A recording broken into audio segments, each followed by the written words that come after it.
Hello, hello. Hey, Brent. Hey, what's up, guys? Are you ready for a for we'll see how long it takes pseudo shopping episode? Pretty much. Yeah. Bar fight? There's, Oh, well, so you know, many. throw There's a bar so fight in there.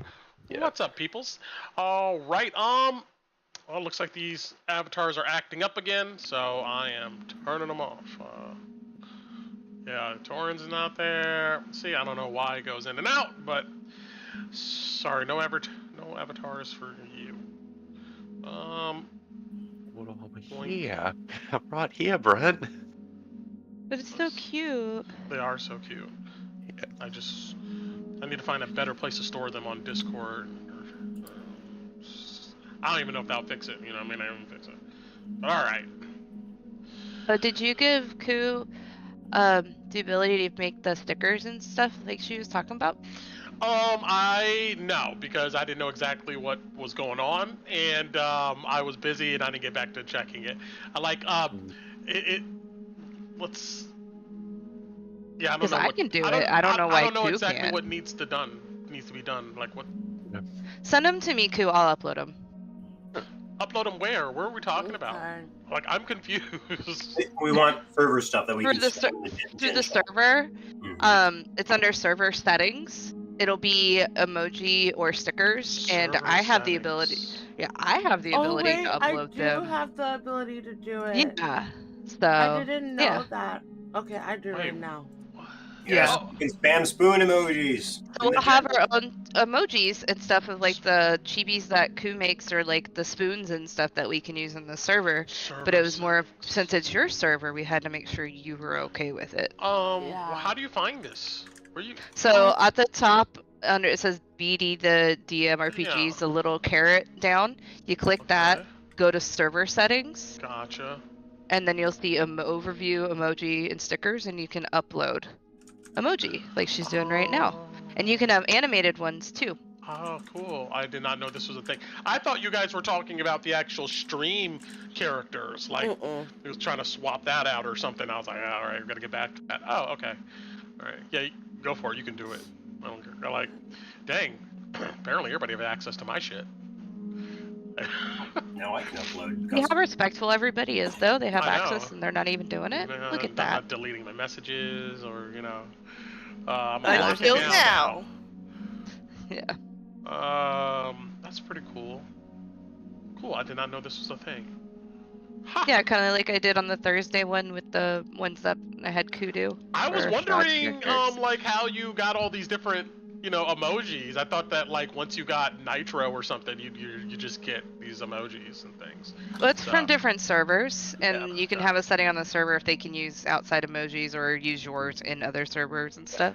There's a couple but that's- specific. There's a couple specific I've seen that are locked to Nitro, annoyingly enough. But I think each one can have their own, which I think there's some that have like membership requirements that you have to do to get them, but also some that you get just by joining.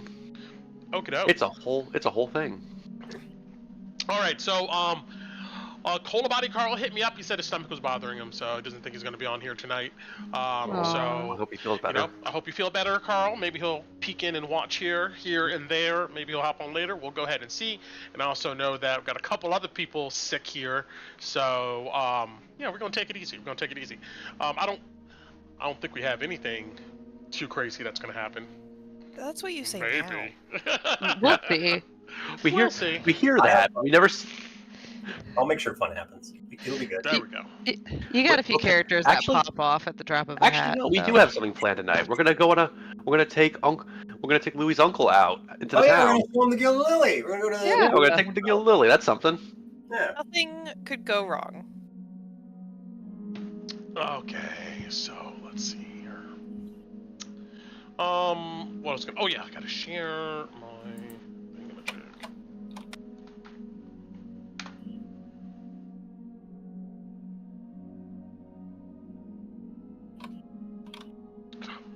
Okay. Nice. Okay. Alright. So, alright. We're gonna get started here in a minute, but I have to use the bathroom. I just want to get everything up and loaded. and ready. So if you need to get a drink, use the bathroom, or do something, meditate, go ahead and do it now. Then we're gonna hop into it. Actually, you know what? How about this? For the stream here, somebody can begin to do us a nice little recap. While I'm doing that, two birds with one stone here. So, who's not sick and wants to recap us? I would love inspiration for the Thank shenanigans you. about the pull. So Thank you. All right. What are you about to pull? don't worry about it. You'll find out about it later. It's fun. Super I have excited no idea for what that. he's talking but- about, to be honest. I do. Here we go. Well, I guess All we're gonna see. I got some tricks up my sleeve too. But anyway. Yeah. All right. Hope Yes. everything comes out all right, Brent. Me too. All right. I'll be back, but hit the recap. All right. I'm gonna just let it roll here. All right. We flip back in time in the previous session to before the events of Drakkenheim, with a 13-year-old Tinu finding herself inside of the fortifications of Michael's Gate. Within the mahogany meeting room deep inside the Citadel, a bell rings out as Yolanda, Flamekeeper, escorts Tinu inside. With her is High Flamekeeper Atticus Norwood, Duchess Beatrice Atwood, and finally, Knight Captain Gloria Hackfield, sitting as if waiting for Tinu to give some sort of interview or testimony. In addition to these esteemed guests and church elders, standing in the shadows just at the corner of the room, a teenage boy stares as Tinu sits down in her seat and watches quietly. Yolanda introduces the council and explains their various ranks and titles and duties inside of the church. And Yolanda mentions that this morning she interviewed Kalina, as previously seen in a previous flashback, and hopes to do much the same with Tinu, or Tinuviel, as her true name is pronounced. Hope I didn't. No, you did it right. Yeah. Nuvio. Tinu. Atticus then picks up the conversation and asks after Tinu's mother, Cecilia, confirming what Kalina had spoken about already at the council. They then move on to Tinu's brother, and Tinu talks a bit about her life in the Elvenmire and the bullying that she suffered from being tiefling that may not fit as well in a close-knit elven society like that of the Elvenmire.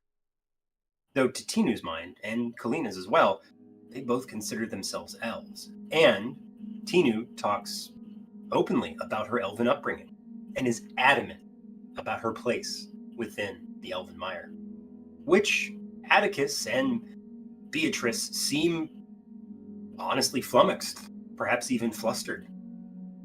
But the conversation moves on, and they talk about Eladrian elves having shamanistic customs and speaking to spirits of the long dead through some sort of rite or ritual, which Tinu knows absolutely nothing about. The priest warns, however, this ceremony by nefarious forces that would seek to beguile or deceive those that practice these shamanistic rituals and rites, even those within the elven community. Atticus goes on further and asks about Tinu's talisman, which she has in her hand, and about her dream, which apparently, after her dream, the talisman suddenly showed up one night in her hand. Perhaps related to this elven ceremony, or perhaps the sacred flame itself, the leitmotifs that were inside of Tinu's dream that she saw long ago when she was young. Or, I don't know how long ago, but it was a little bit ago at least. After Tinu... yeah. Okay, good. We're going to keep going. After Tinu's honest recollection, Atticus picks up a book next to his seat, flips some pages, and shows Tinu a picture of a tunnel colored in blue with a white light at the very end and a dark void surrounding it. 5 humanoids dwell in the picture, 2 in the void, 2 in the tunnel, and 1 amidst the light itself. They seem to be several angels paired with what seems to be the same woman, and it can be seen either leading the woman towards the light or pulling her away into the void. Atticus asks if these dreams seem at all related to the one that Tinu had, and she says that they're not exactly the same, but she can't be sure if they may or may not be related somehow. Atticus explains that it is only after service that one may find peace in the light, as displayed in the picture, and interpreted by various prominent figures within the church, at least according to modern understanding. Yes. After another question about Kalina being near Tinu and whether or not Tinu would be comfortable not necessarily being with her sister while within Michael's Gate, Thorn Radley, the teenager that was sitting in the corner simply watching, a flamekeeper himself, approaches Tinu. Apparently, this is the brother of High Paladin Uriel Radley. The Council of Elders asks that Thorn show Tinu around Michael's Gate and get her acquainted with where she's going to be living, as well as taking her to her quarters. Thorn politely and graciously agrees and leads Tinu off. But the moment they're alone, something happens. The older boy, with disgust and derision as befitting somebody like Thorn, turns to Tinu and states simply that she doesn't belong here, and leaves Tinu in her far younger years alone in the hallways, middle of Michael's Gate, with neither family nor friend. Flipping back to present times, at the Uckerman Mill, River talks about, with the party at least, the interplay between the church and the Amethyst Academy, and reasons why their numbers are small in Drakkenheim, the Amethyst Academy specifically, so as not to arouse church suspicion. She wants to take back the Inscrutable Tower, but several other things block the way to it, including 3 malfeasant mages, those being Oscar Joran, Ryan Greymere, Friedrich von Leichten. All of them have research that River is intimately interested in them and would appreciate the party recovering, as well as a couple of them she would prefer to fall into the hands of the Amethyst Academy, first and foremost. So that way, either they can't do any damage, if they do manage to find their way into the Inscrutable Tower, or if they can be talked off of their ledge and back into the fold. To sum up, briefly, because my notes are kind of extensive here, Friedrich is a threat and was the apprentice, or perhaps right hand might be a better way of saying it, to the master of the Inscrutable Tower before the most recent one, that being Adriana Eventide. Lenneth Eventide. Lenneth Eventide, that's it. No I problem. think Adriana There's a whole bunch of names, so. Yeah. Lenneth Eventide. It would be incredibly detrimental and very easily for Friedrich to find his way into the Inscrutable Tower because Lenneth Eventide and him studied it intimately. And he is responsible for several unscrupulous forms of research, including maybe crossing people with demons that was found in Liberia, which sanctioned him by the church and got him on the bad side of the Amethyst Academy, and it kind of got shut down before he disappeared into Drakkenheim without a trace. So that guy, aka the Pale Man, according to River, or at least rumor would have it she believes, they might be related. It'd be a good idea to pick him up. Maybe check out around some of the unscrupulous characters in Buckle Down Row, as a couple of them have gone to the Pale Man to cure their contamination, and then have quickly disappeared thereafter. Ryan Greymere, also known as the Iron Banshee, was the last high-ranking member of the Amethyst Academy dispatched to Drakkenheim before River and her own teacher. She was very loud about her anti-edict position, and in fact wrote a manifesto and distributed it likely amongst the Amethyst Academy, and is wanted by the church. River is hoping we can reason with her and get her research, because she had an intense set of studies going on before all this happened of the delirium in Drakkenheim and dealing with it. And that could go a long way to helping the Amethyst Academy really understand the mysteries of delirium. And the last, Oscar Yoren, is a relatively minor character of the three. He happens to be selling magical concoctions that may or may not contain, do contain delirium, and has been labeled a malfeasant for his leaving the Amethyst Academy and practicing his arcane arts, or perhaps from poisoning people from his magical concoctions. She wants samples and his work notes, but she doesn't really care what it is. And he's aggravated the Silver Order enough to warrant his malfeasant status. We also hear about a key that River would very much like from us. 619, from Don Laro, which he stole. And apparently Don Laro is not part of the Amethyst Academy, but may have actually stolen that identity, along with the key. And after hearing about the key, and checking out the remnants of the old mill, the party is teleported back, where after an hour's walk, a hearty bowl of vegetable stew from Yanis, we get to talking.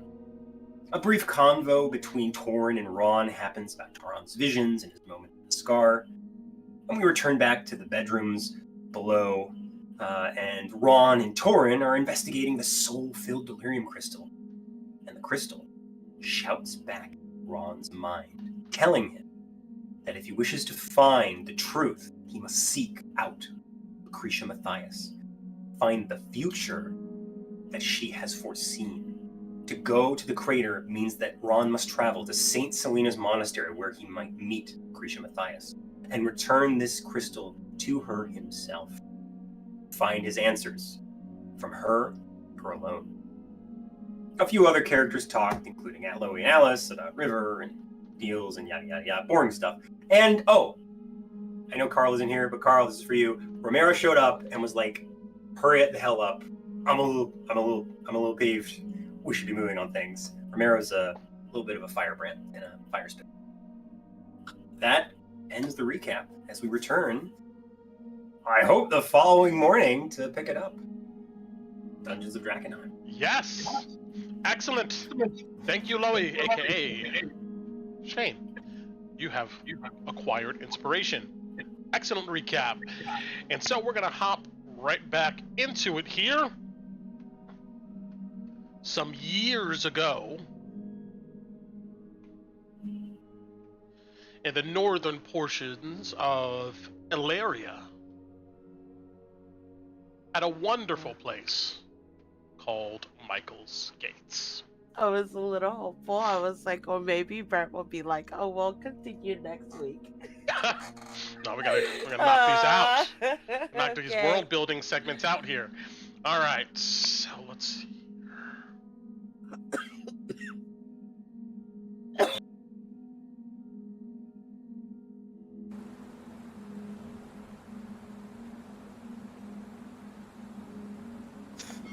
Let's hope I can stay in character without breaking his ears, coughs. Tinu could have gotten a cold. It happens. Oh my goodness.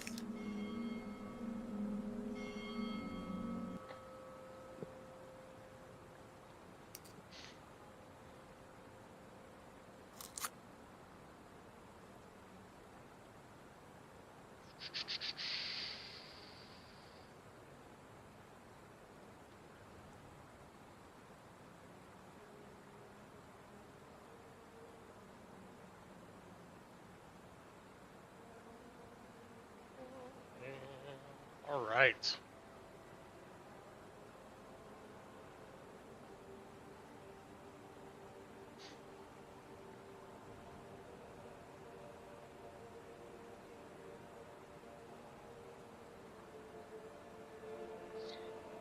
sent you a reply, Brent, in Discord. Let's see.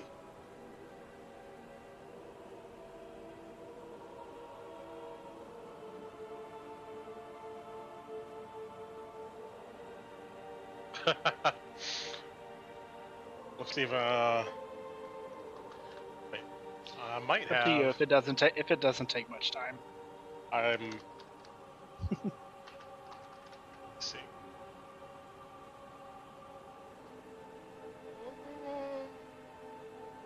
Shit.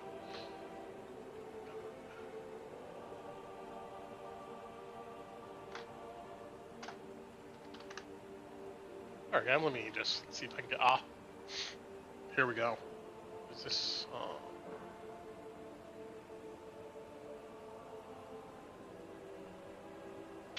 Alright. Say if not, Dice can do it too. She just said. Here, let me send.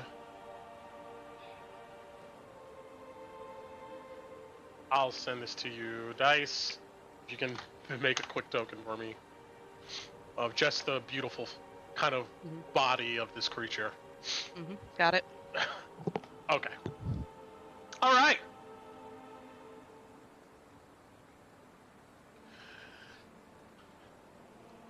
It's been a year now at Michael's Gate. It'll be another 3 years before you headed back home and then to Drakkenheim, Tinu. It's been a struggle for you here, to say the least. Being separated from your sister and only getting to see her every other week during recreational times. It's been isolating.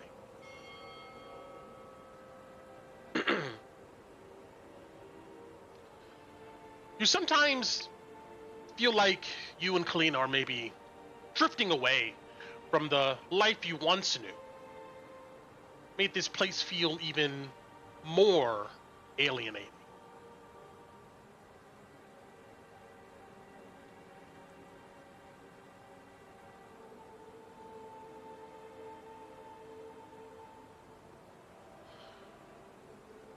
More often than not, you find yourself, or found yourself back then, daydreaming about the times you, Kalina, and Anar, your brother, exploring the swamps and wildlands of the Elvenmire together, you know, catching fireflies at dusk.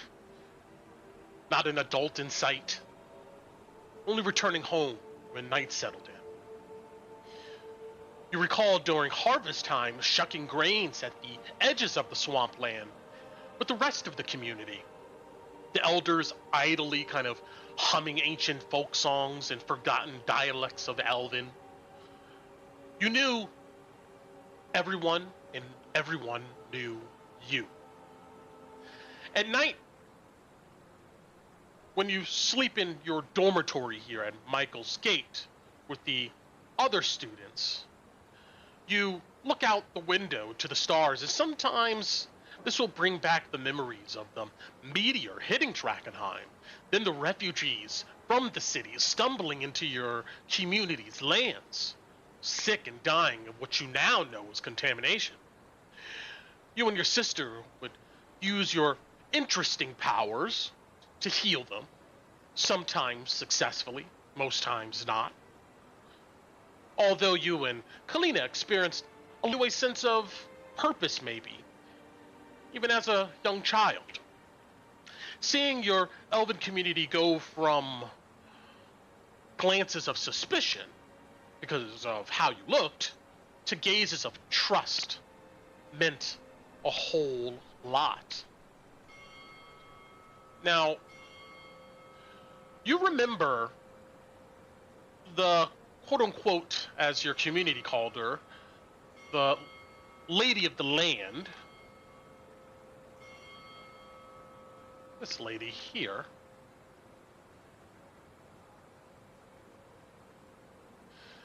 Leaving her estate at the edge of your community's lands and coming into the swamp, wanting to see who were these remarkable children in the community, gifted with old magic, as you guys would call it. Her odd attire was striking to say the least. This elven lady you knew to be a part of a family with connections to much needed resources in your community. Resources from the outside world, that is. And although this family didn't rule your community, they were the closest connection to this quote-unquote Eladria, this place you often heard of, a homeland for the elves. This civilized elven lady and her family gave people like your father work in guiding all types of people from the interior of Westamar to the western shores and then to this homeland. But all that is gone now.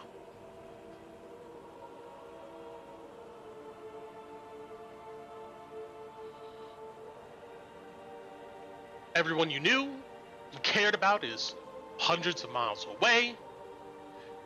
You found yourself in this magnificent fortress, surrounded by wonders. But the smell of the Everglades after rain still haunts you, Tina. Before coming to Michael's Gate, you could understand Common well enough, but you were quickly ushered into studies to learn proper Median, apparently the name of the common tongue in this realm. The food was bland. The mess hall that was reserved for acolytes in training were served the same 5 or so cuisines day in and day out.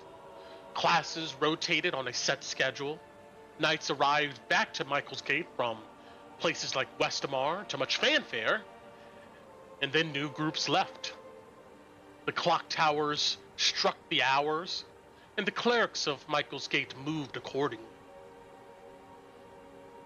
The study copy of the holy text called Song of Fire was written in proper Median, and as dry as can be. Bedtime was at 9 p.m. sharp. Day in, day out, the same routine. How would have this made you feel, Tina?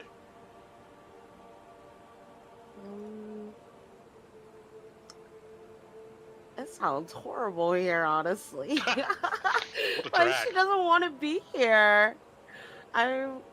She would not want to be here, especially at 12. I don't think she would act out though, because she's Tinu's a bit more passive at this age. But I think she definitely would start to resent the church and the people around her, and just that people are okay with this, I guess. And I would assume that Thorn has kept up what he said, so I guess she would resent that they've allowed that to happen too. Oh, we're gonna get to that.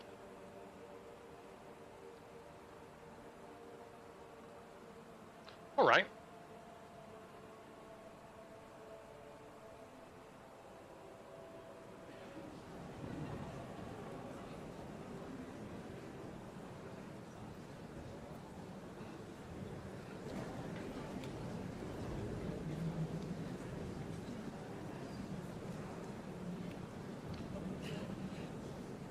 It's currently a hot summer night at Michael's Gate. Tina, you find yourself in one of many opulent dining halls of this citadel. At this point, you know the major holidays the church celebrates, and tonight is Angel Meet. Angel Meet occurs on the first day of summer, and it marks the day St. Turner first met the angels Michael and Gabriel, entities that would enlighten Tarna on the ways of the divine light and set her on her path to waging a revolution against the arcane empire. It's a holiday of feasting and gift-giving. Right now, it's dinner, and all the various acolytes and paladins and knights in training are gathered here to celebrate. Official clerics and paladins have their own dinner party the following evening. Great chandeliers illuminate rows and rows of finely crafted tables. Servants are abuzz, ushering in food on banquet tables. The place is full of acolytes like yourself, Their teachers and trainers and other notable people of the fortress are here. And tonight, the food smells amazing. Per usual, you find yourself sitting alone at a back table, watching this event go by. Thorn Radley has done a good job of isolating you from the rest of your peers. Methodically, this tall, lanky teenager has spread all types of rumors. Mainly how you think you're an elf and talk to rocks, and how everyone else had to spend years of study to get here, but somehow a shiny rock made you special. You can see the suspicion and resentment in other students' eyes. Reminds you of those days when you were a kid back at home, before Drakkenheim fell. Whenever you do catch Thorn Radley in your view, whatever facade he currently has up instantly drops, and he gives you that death stare, you know? As you sit, maybe bored, looking around, you see, Atticus Norwood sitting among some other ancient-looking flamekeepers. Way down the length of the hall, kind of like we have here in his image, up some marble steps, there's a long table draped in white tablecloth. Behind it are three massive ivory-colored chairs that look more like thrones. The throne in the middle is the biggest. Currently, two men sit in smaller thrones flanking the larger one. One of them kind of looks like this.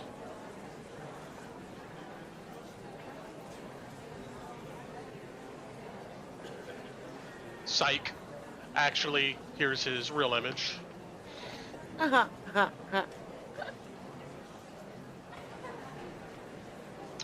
see here. Theodore! Oh, this is the guy that I already don't like, right? True. As Tinu in present day. Let's see. Ah, here we go. Friend is the same picture. It's pretty similar. Look at the resemblance. Look at the resemblance. So we know this guy now, but back then you didn't. You would come to know him as Knight Captain Theodore Marshall. Although right now he's without the eye patch and dressed in his best armor, mainly silvers and black is the color scheme. You know, he's nicely shaven, got his hair nicely done. And sitting in the other chair, opposite of the large one, is another extraordinarily handsome man.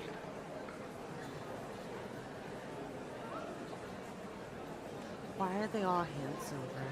Well, that's how the book describes them. That's why they're all handsome. You see, it's Thor. Psych, actually, what you see is they have a character art for this guy, and I'll give you his description.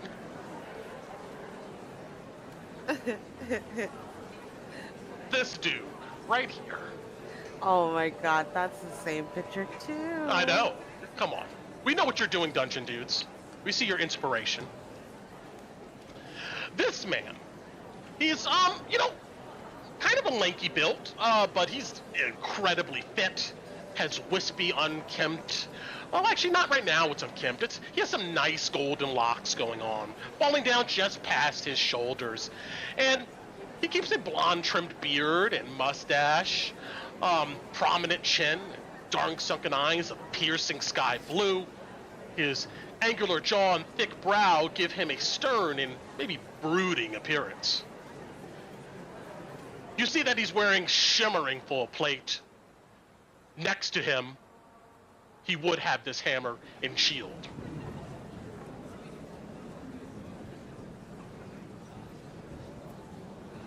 On his breastplate, you see that there is a griffin head, and it has highlights of gold and white decorated on it. You see, they talk to each other across, you know, this large chair in the middle. But this is way down in the distance in this large dining hall. Suddenly, a familiar face drops into an empty chair next to you. It's your sister. That's right, I'm throwing you in the mix here. Okay, From I'm paying attention. everything she has told you so far, things have been going great for her.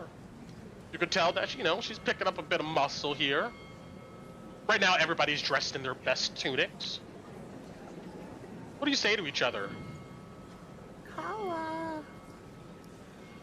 Aren't you excited For what? for the celebration? But you seem I'm so tired. Yeah, it's been a long day. I'm excited to see you. I do wish we got to see each other more. How have you been? Okay. Yeah, I've been good. How? Brent, do I believe her? I would say, the best, you could tell that, she ain't looking the happiest you've seen her. Okay. I probably wouldn't say anything, but I'm gonna give her a look. What? You look like you're having a great time. That's good. I am. We've been doing a lot of new training recently. I'm learning to use a hammer now. You should see it. It's really cool. Not the training hammer. The training hammer doesn't look that cool. But I look cool holding it. Tina just kind of looks at you and nods like, okay, sis. You suddenly hear, hey, there she is. If it wasn't for the horns on the opposite side of the head, I wouldn't be able to tell you two apart. And Kalina, you know this to be the voice of Gloria Hackfield. You see, she's also dressed in her best. Is it proper to salute her or give her What do you want to a do? sign? Or I'm assuming I would know what the proper greeting is by now. You know this is an informal setting, so Okay. probably don't gotta go ahead and salute like that. Okay. Then Mhm. I'll just respectfully nod at her. Yeah, she stands a whopping 5 feet. You see that the armor that she's wearing is, once again, very nice paladin armor. It's white, and blue with a gold trim. You notice she carries a pretty sizable box in her hand. She smiles at you, Kalina. Happy angel meets. She puts it on the table. Go on, open it. Right now? I'm allowed? Yeah. Okay, I'll open it. You open the box, and inside you see is a worn but pretty well-made battle hammer. This was my... Go on. No, I was gonna say I will Glorify try to me, very she says. respectfully not jump up and down and grab it. Yeah, you're welcome. It's my first weapon. I'm more of a blade girl these days.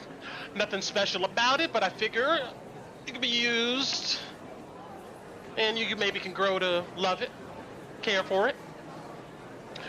We're gonna start using real weapons here soon. I still gotta catch you up with everyone else.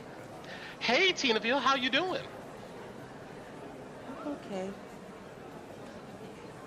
You been getting some good naps in Norwood's classes?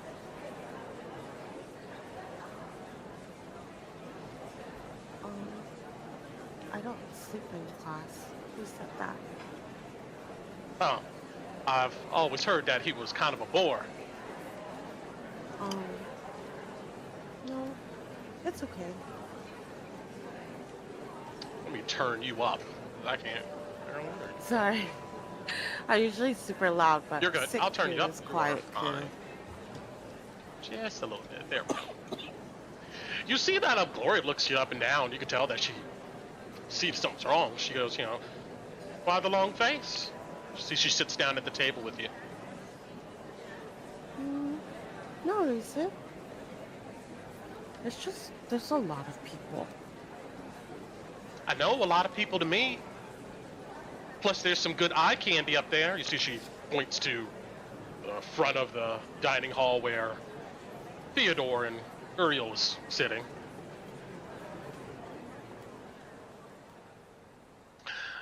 They're old. Fine wine is what I like to call it. But, well, both of them sworn oaths against relationships and all of that good stuff, at least until they're done serving. They've been best friends for a long time. What I understand, since they were kids.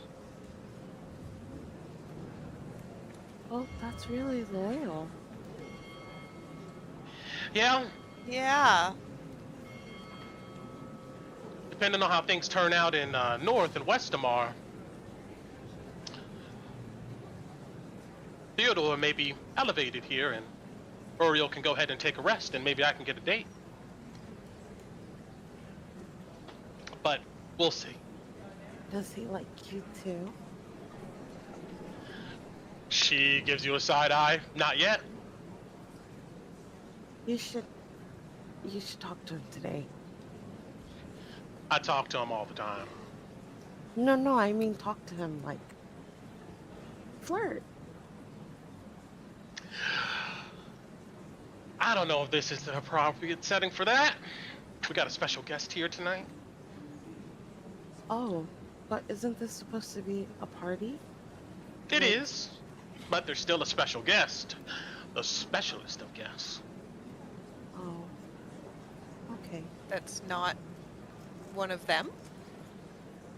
No, the divine matriarch herself was here. She should be coming out here any minute. It's supposed to be a surprise. Don't tell anybody I told you. Okay. Hmm. Speaking of high paladins, where's Thorn? He was supposed to be showing you around and helping you get a hang of things, Tinaville. How's that going?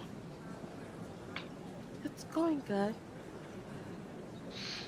That's good to hear. He's kind of one of the super devout ones, I guess you would say. From what I understand, his idea of having fun is praying and reading the Song of Fire. There she goes. Suddenly, another person arrives. A shadow's kind of cast over all three of you, and you see Thorn Radley coming up behind Gloria here.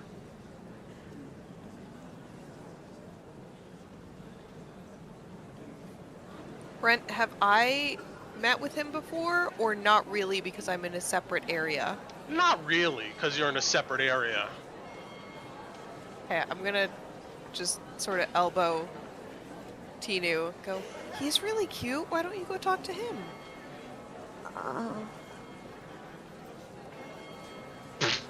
Gloria goes, I bother- watch yourself. I bothered him all day already, so it's okay. You know him? He's the guy that's showing me around that Gloria was just talking about. You're so lucky.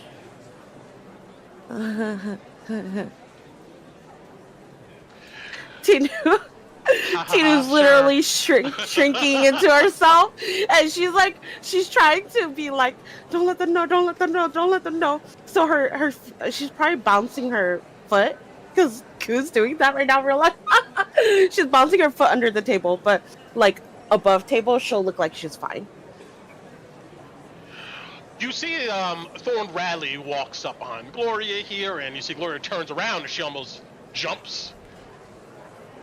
She goes, don't scare me like that, kid. Hey, Thorn, how can I help you? You see he looks at Gloria here with enamored eyes. His very light voice goes, I apologize, Knight Captain. You see he drops to a knee quickly and stands back up. You see he's holding his hands behind his back.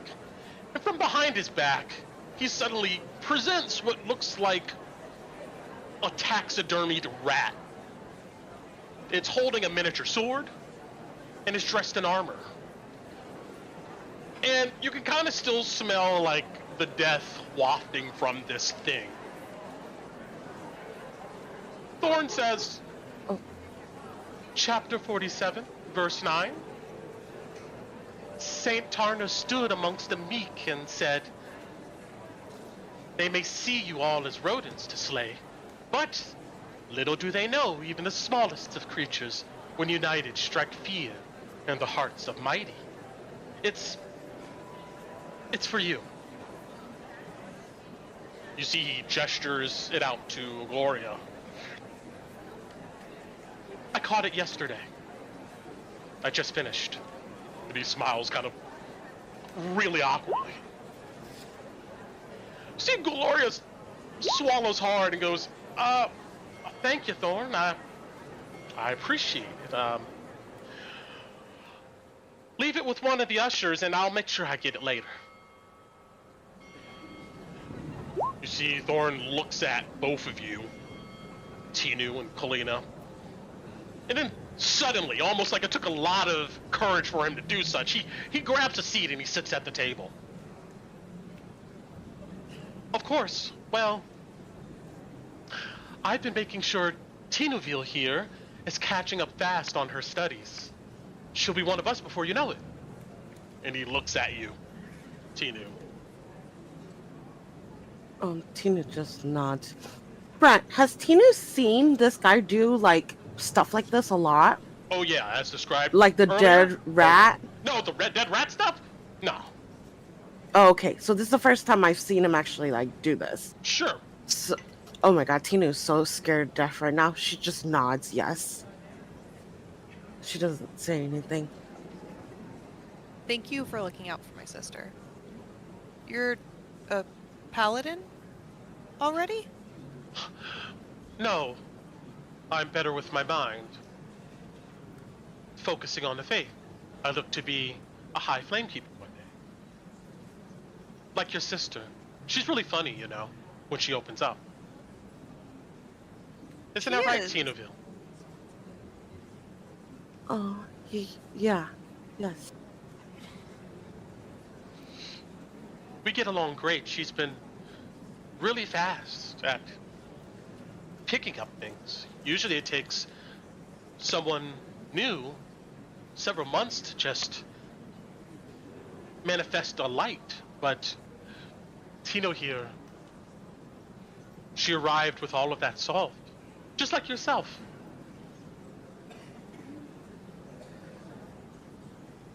We've been practicing at home for years, but we haven't learned how to do it properly, so it's enlightening here. We're learning a lot. You'll get the hang of it, I promise. All the other things you don't know, that is. I'll keep practicing. Suddenly, ding! A bell rings out. Gloria goes, oh, well, that's my signal. Gotta get to my spot. Special guest is coming. She winks at you, Tinu, and then puts a hand on your shoulder, Kalina. Then she gets up. She looks at Thorn and goes, I'll talk to you later, all right? Thorn goes, I'll make sure the usher knows to see you about your gift. You see she just turns and quickly walks off. Suddenly, Atticus Norwood, our flamekeeper, he shouts, and his voice is supernaturally, magically loud. Everyone, please, sit. And you see everyone goes to their seats, sits down, and then it gets quiet.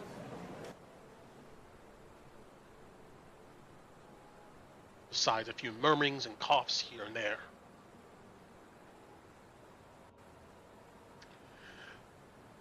I am humbled to present to you all on this angel meet a special guest. Divine Matriarch Mercy the Fifth. And with that, you hear gasps.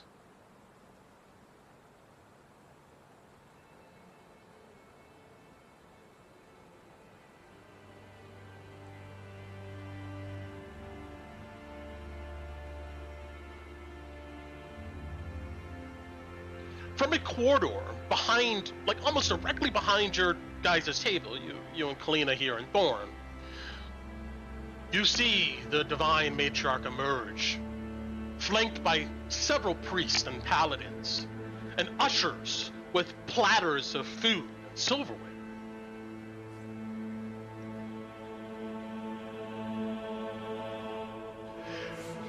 She's a tall and slender woman.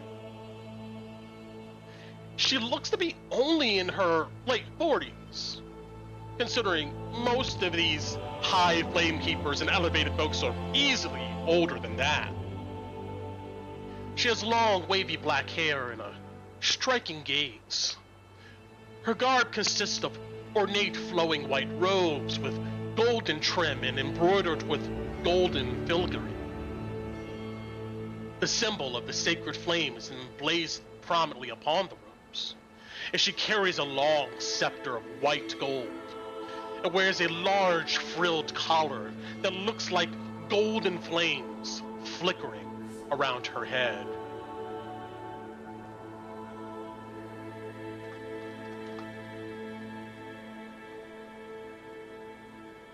She looks like this.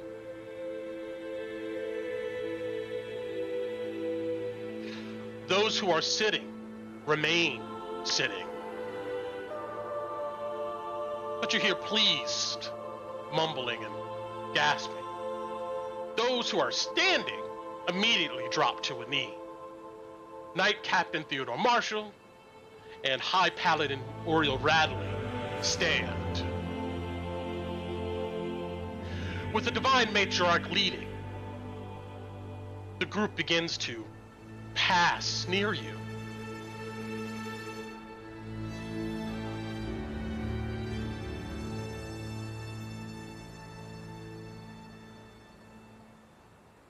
And as they do,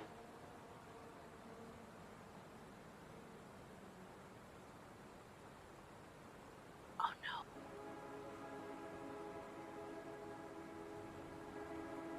Tinu, Yes.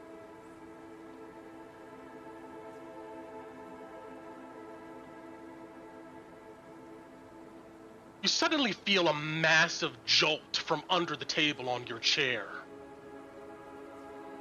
Your chair goes careening back. You try to grab the tablecloth, and as you do, the food comes falling off the table, spilling onto you as you fall backwards and land on the ground. Directly in front of the Divine Matriarch, Mercy the Fifth here.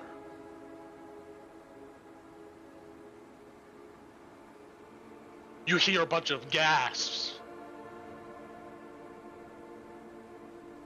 You see you're covered in food and drink. And you look up at Mercy the Fifth as she looks down at you. Kalina, I'm sorry. you see Yeah, this. I know it's not going to help fix anything, but I'm going to immediately try and help Tinu up and just like get her out of the way, try and cover Sorry. her up because I know she's not going to be happy. So I'm trying to just sort of protect her from anything the matriarch might say. Like, she lost her balance. I'm so sorry. And You see Thorn try and also keep get her up, safe. and he comes running around the table and goes, "Apologies, Divine Matriarch, she can be clumsy." You see he also comes over and begins helping you up, Tina. Tinu lets him, but she's crying at this point.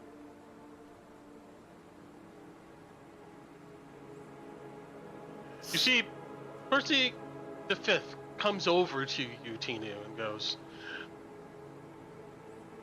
"Hey, it's okay. I fall all the time in these shoes." You see she has some pumps on, some heels.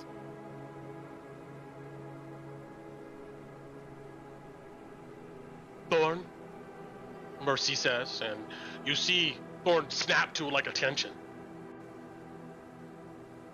Yes. Go make sure. What's your name? She looks at you. Tinu. Make sure Tinu gets another plate of food. You see Thorn blink as if he can't believe he was asked to go fetch some food. You see he grinds his jaw and he nods and walks off.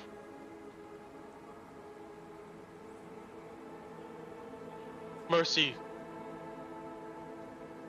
says, "Hey, it looks like your fork and knife was spared." She points to the table, and teetering on the edge, you can see that there's your fork and knife sitting there. You look on the ground, and you see amongst the food is a dirty spoon. You see she turns to one of the ushers holding the food and a silver plate, and she picks up a golden spoon off of it. She hands it to you. Then, without saying a word, she stares at your clothing, and the dirt and stain, the food and grime fades away. Then, they all continue marching to the front of the dining hall. And we'll leave that flashback there, because we got one more to do next time. But anyway, back in Emberwood.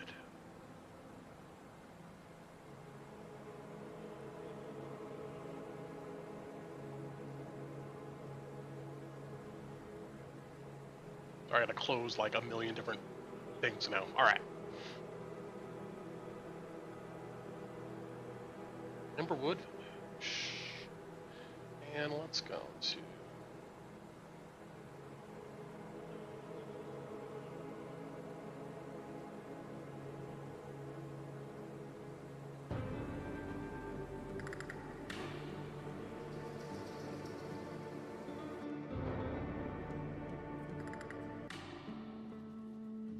Right, I sent that back to you in Discord, by the way. 2 options. Thank you. Let me know if those work. All right. And it's dark in here. I gotta turn up the lights on our map.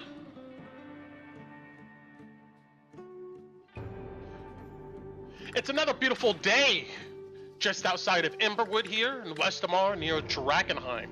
The weather now is about almost 70 degrees today. Those of you who get up early, there's some warm breezes coming through, but the sky is a bit cloudy. All of you get at least one full long rest in, adjusting exhaustion as needed. And let's head back down here into our underground lair. All right. The day is yours. I know there was some conversations that wanted to be had, but you see Yanis comes in and goes, "All right, you slackers. Look, I milled the seeds myself.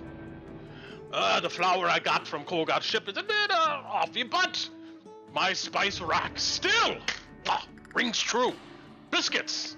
You see he has some really flat cookie, almost like biscuits, on a platter.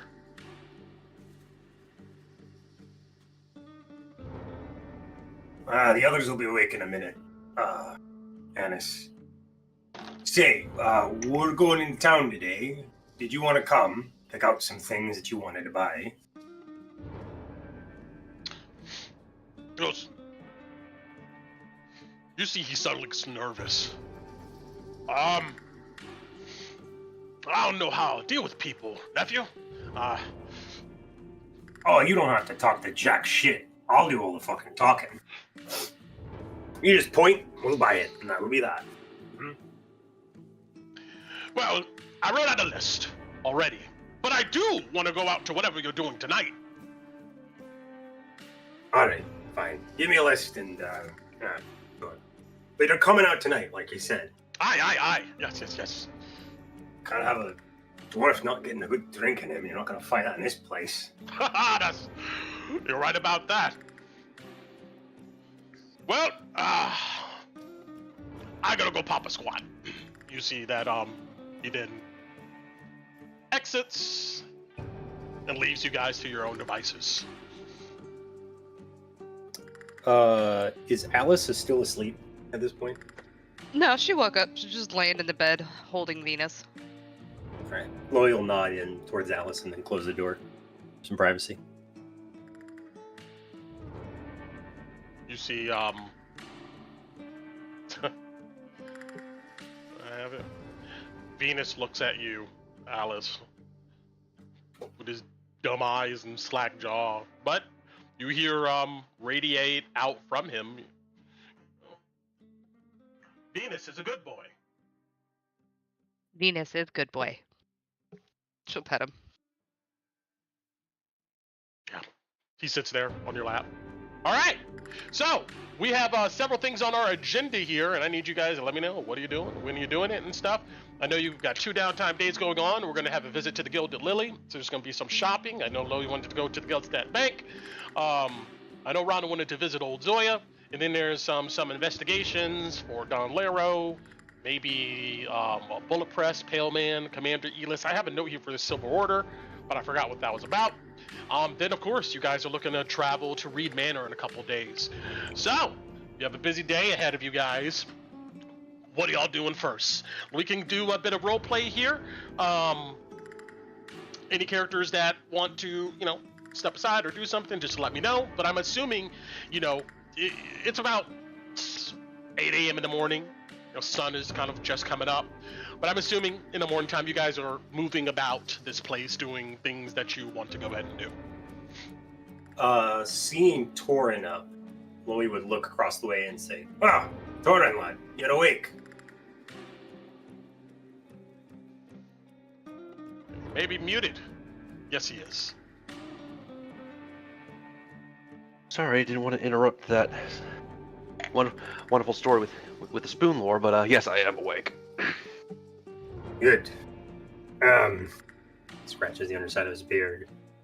Deanna's left food, right, Brent? Yes, there's a plate of some flat biscuits sitting on the table. They smell decent. Biscuit? Uncle left them down here, if you're hungry. Yeah, of course.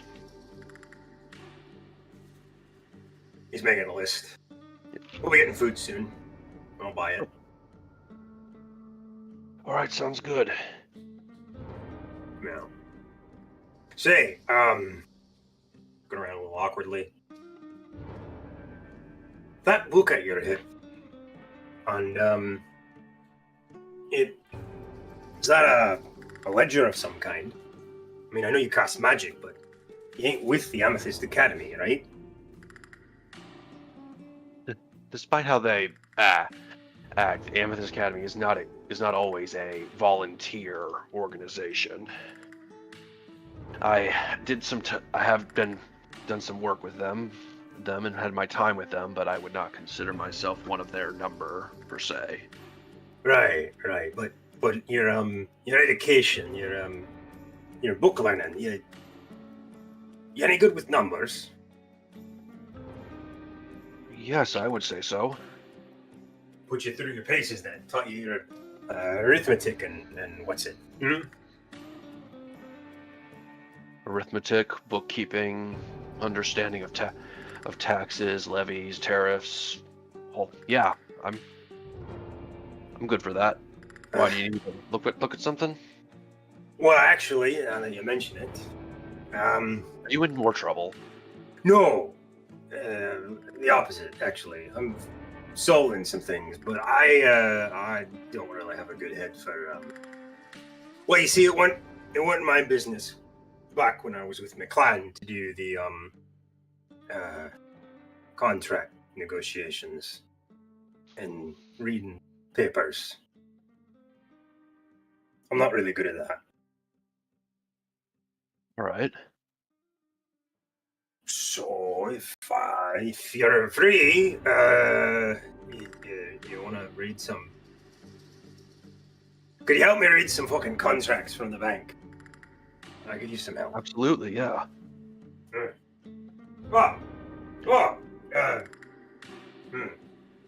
Thanks. Yeah.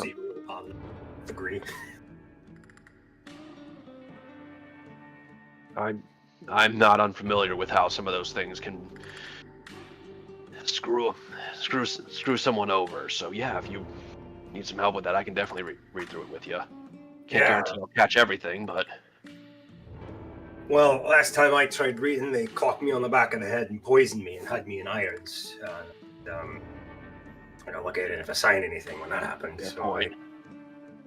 I won't have that happen again.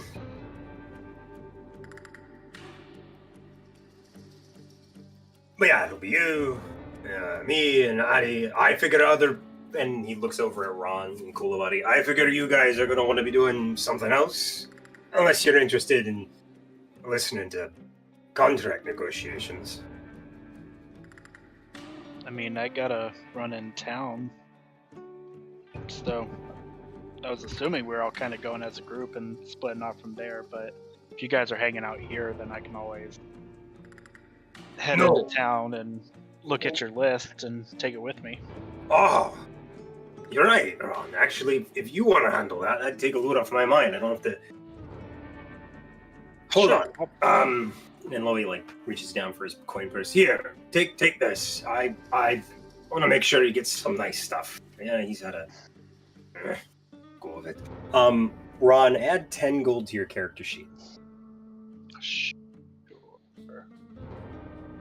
Loey hands you a handful of gold coins. 10 gold is so many groceries. I know, that's like a gallon of water. Good job. Well, I might be a penny pincher, but or a copper miser, but what's his name again? Brent, the halfling that we came in with, Erwin, I think. Yes. Aaron Marlowe. Aaron's gonna try to ream you halfway from last week if you buy from him, but you're probably gonna need more coin than you think. I'd take a negotiator. I'd recommend myself or Addy, but I might be busy for a while to get to town. He looks over at Torin. All right. Unless you wanted to do something else, Torin. In which case, you don't have to come. The only really other plans I had was probably studying that book, some of those books we found a bit more, and actually trying to find Aldor and maybe see if he has any interesting items that could be helpful to us, especially since we're going to when we go to Reed Manor. Yeah, maybe we could do that first. I could put off the bank thing for I think I'll have another day, maybe. Addie won't mind. Yeah. Uh-huh. Alice opens the door. Oh, Addie, you're awake. Mm-hmm. You see she's holding folded clothes, and she walks up to you, Louis.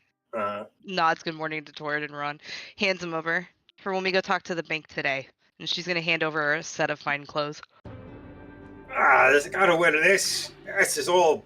What's with this damn frilly lace around the collar? What the fuck is this? Just pats you on the head and starts collecting food. I'll be right back. Damn you. Loey goes back into his room. Torin closes the door. Okay. All right. Yeah, Tinu, Kalina, are you guys doing anything? Oh, go for it. Yeah, do your thing. Yeah, unless Torin and Braun say anything to Alice, she's collecting enough food for 3 people, and she's gonna knock on the twins' door. I'll open it. Oh yeah, somebody's knocking on the door. Open it. I'll open it. Hi.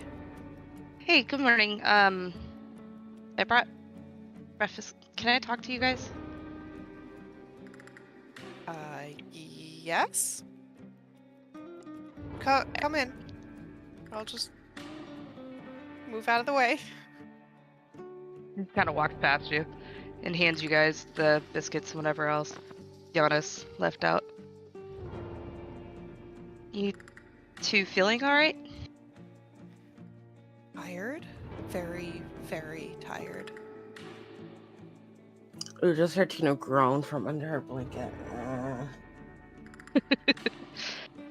Tina, you don't want to come out for food? Okay, I'm coming. Alice will kind of like We'll be wave a okay. biscuit at her. I'm glad you guys feel okay. It was kind of rough. I'm still tired myself. But if you're not up for conversation, I can come back later. No. We can. Talking doesn't take that much energy. Please stay. She'll kind of nod and look over and make sure Tina's okay with it too. Oh yeah, Tina's just there. She's not awake yet. She's not a morning person. Alice kind of looks at her with an understanding and kind of nods. I had to have Louis wake me up too, otherwise I'd probably still be asleep. I gave him some fine clothes and he fussed about the frills and stuff, so when you see him all dressed up, please rig him for me. Okay. Don't you want him to keep them on though? Oh, he will, but it's just he's not easily flustered, so it'll just be kind of funny. Gives him something else to worry about since I'm forcing him to go talk to the bank. Okay.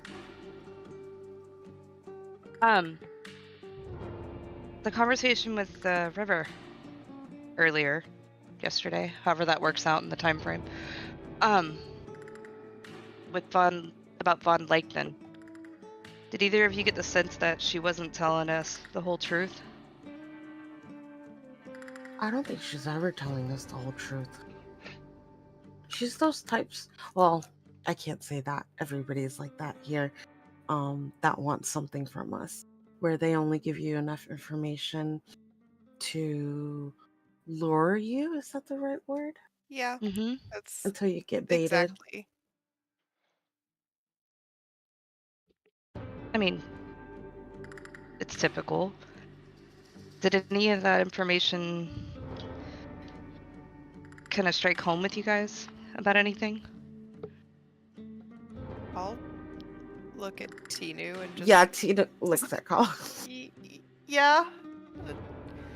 1 or 2 things sounded familiar. She mentioned a black carriage. I think we've told everybody about that. Yeah, I think we Yeah. did. Yeah. I went back and made sure you guys did. For Oh, this okay. conversation.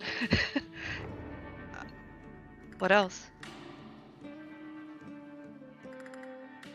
I'm sure that there was some good reason for it, but if there were experiments trying to mix demon blood, we've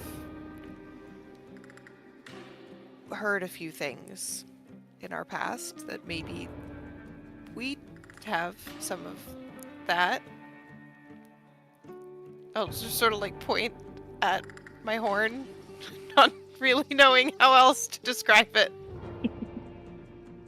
Alice will try to chuckle. Out of character, Brent, do we know that?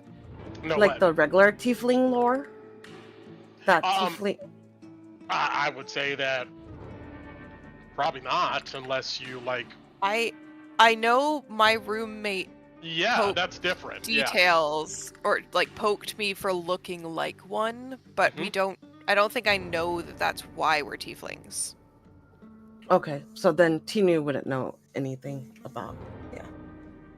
All right, so I don't have any input. Well, we obviously want to go find him and talk to him, right? I know that's going to be made as a group decision, but I wasn't sure if you two were wanting to get more information from Von Leichten as well. Yeah, of course. Kind of have mixed feelings. I mean, I want to know. I also kind of don't. But I think we need to talk to him either way.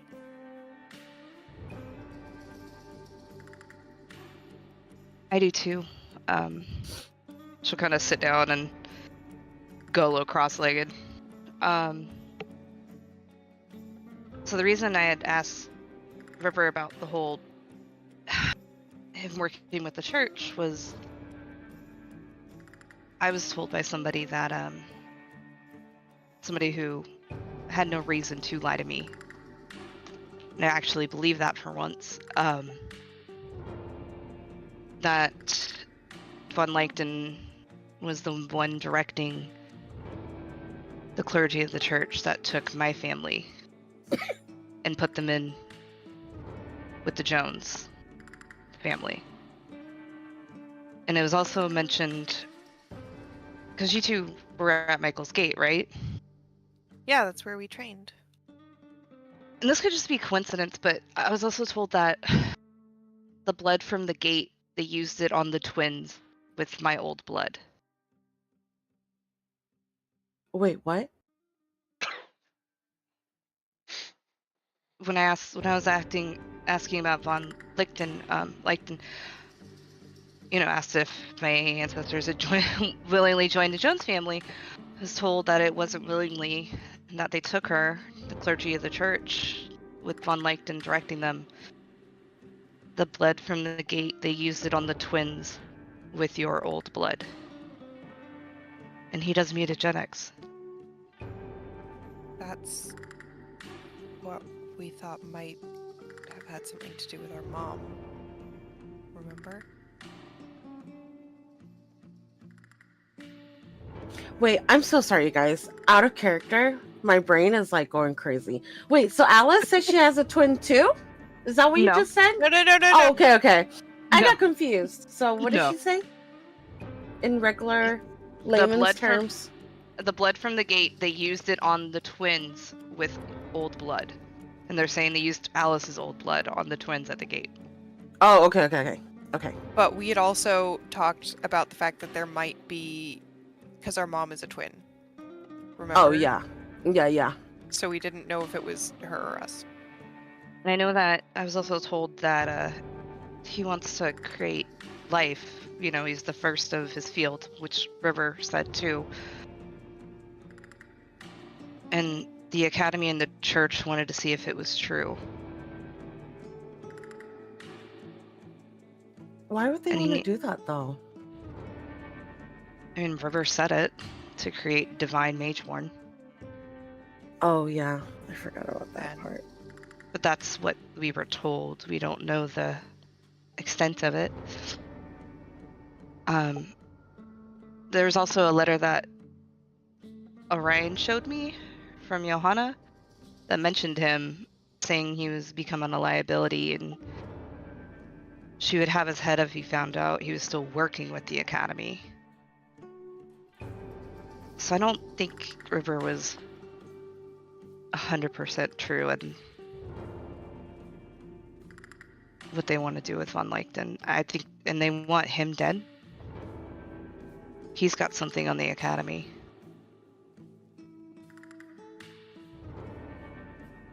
But it felt that one line about the blood on the gate and the twins, you guys seemed to perk up when you mentioned him in the black carriage, so I just thought you would want the information as well. So, like, when you said they took your blood, Apparently. but when? I mean, from what Hopper told me all the time at the doctor's visits, and mine was specially marked, and I don't think it takes a lot to connect that it was going to Von Leichten.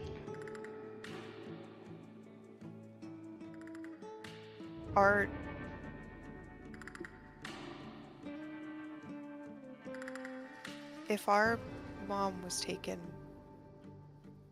at the same time, though, it could be us.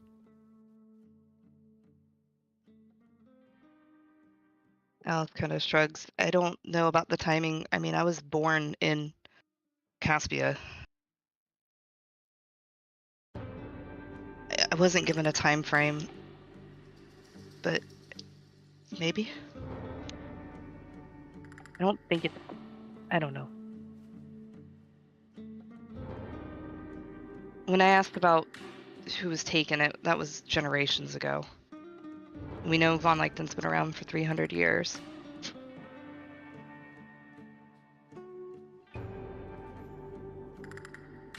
That our dad could be right, then he could have done something to the twins, to our mom, that changed us.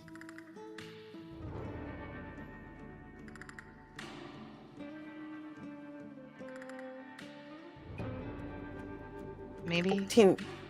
Tina's just avoiding Kala's eyes. Because I'm trying so hard not to be like, I told you so. We have to find him then. Because that means he might know where our mom is. He might know what happened.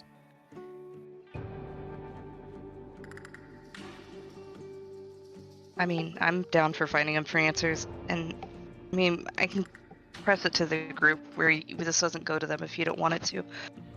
But I was also putting together what River was saying too about Evening Tide Manor burning down when the child was born. That's the one that's in Emberwood, right? I think so. That has flashes of light. Maybe he used it.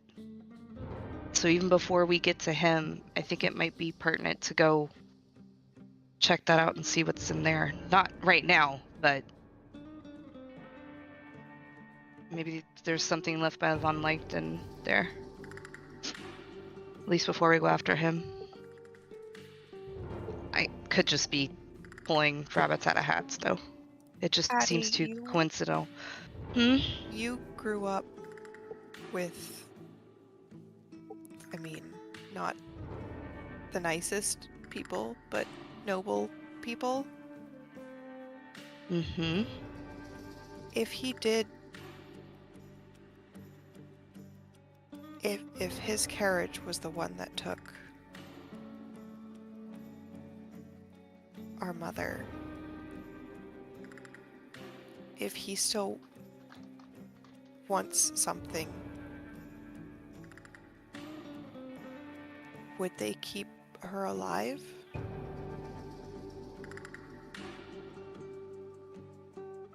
I don't know. Johanna poisoned my own mother. And killed her soon after I was born. It's the only nobility I know of is cutthroat.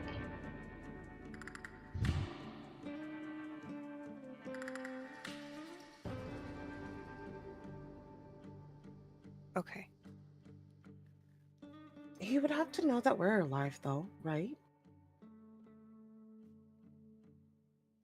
Yeah. Because there's no... But then how would we be here? Because there's no way if this experiment worked and it was us. I don't know if it was us, but if it was Mom, why would he have let her leave to give birth to us?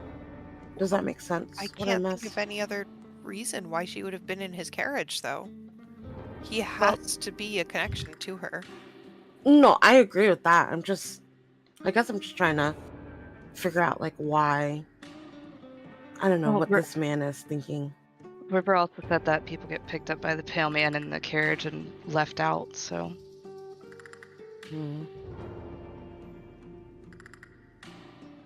Won't find out until we talk to him.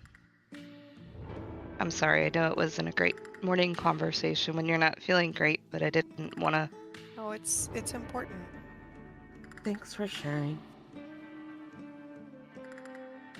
It's also not, I'm assuming, easy for you, since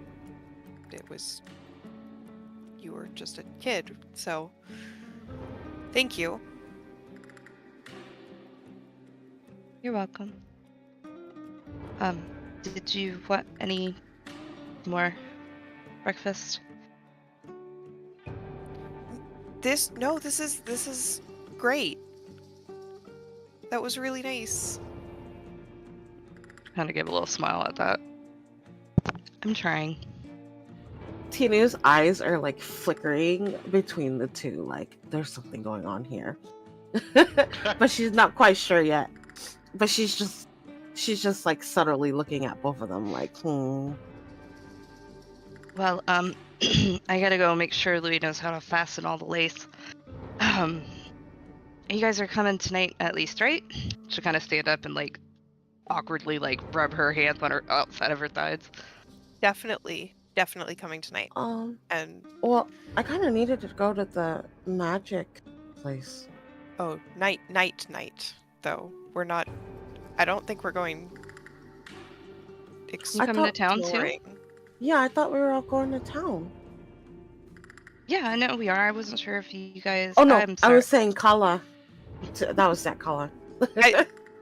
in through the day, yes, and then we'll also be there at night. Well, I think I gotta help Lulu out with something, so. We'll At make this sure to tell moment- him how pretty he is in his ruffles. Loey, you come out with this, fancy outfit on, but you ever get like a suit that's like just a tad bit too small? You know, it's like, Oh yeah. like these laces and it's hard to lace up. It's really showing your stout form. You know, you get a sense that if you squat too much, you might split the pants. You know. What the hell is this? What the hell am I wearing, Alice? I don't know. I got with Brett to see if it was available. So Brett, what is he wearing? So, oh no! Somebody find me an image. You AI folks. Well, actually, there's one currently in the general that lovingly There is provided. one right there. Yeah. There we go. Does that look like it? What we need. Thanks, Right there. Harry Potter, Ron. That's this stupid fucking frilly That's thing what around it my is. neck. That's the frill, the bow tie, everything. That's what we're going with. Are you being loud, Louis? Do we hear Of this? course, he's loudly complaining to Doran. I feel like I'm wearing drapes. Alice just starts like putting her hand over her mouth and laughing. I gotta see this. Ron Oh just my looks over. God. What is that? Apparently, this is what you wear when you go to fancy fuck-off meetings. Okay, so does it look good? Bad? I don't know. This is... Addie, where's this from? Your mother's bedroom curtains? I picked it up. You look great. So pretty. I hate you both.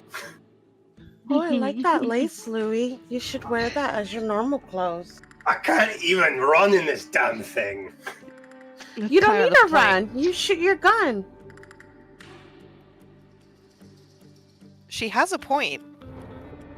Be afraid the powder would light the damn collar on fire.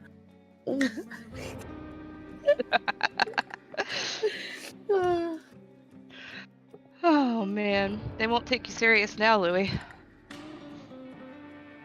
We'll see about that. Are It you gonna smells stay in dusty it? too. It smells like like old clothes that just sit in a closet a long time. Yeah, it's musty. Yeah, exactly.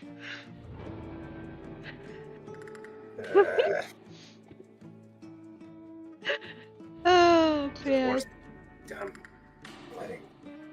There's a strange stain, curiously, like near your thigh crotch area. It's like, looks like swine or something. Ew. Is this yours? I'm all wearing ladies' clothes. No. Mine looks better than that. You think I'd be caught dead in that? I don't have the stature like you. Well, it's too damn tight, alright? Once we're done at the bank, I'm taking this fucking shit off. I don't care if I have to skip naked in the damn square. I don't want to see that part. Yeah, why don't we pack your clothes in the bag holding? And You should always have clothes with you. You guys don't carry extra clothes with you? Nah, Addie and I always You carry do? their set. Yes. I don't. Oh.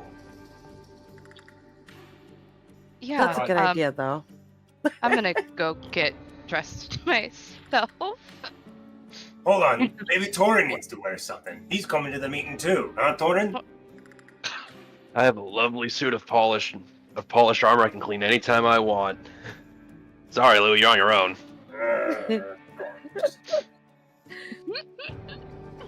Alright, so for the sake of expediting this, you guys change, get all of your items, collect all of your things.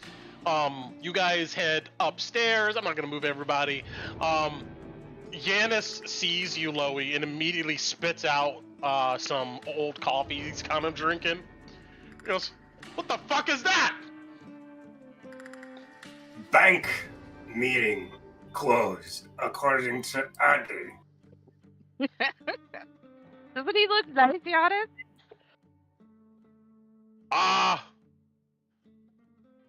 Apparently this is proper...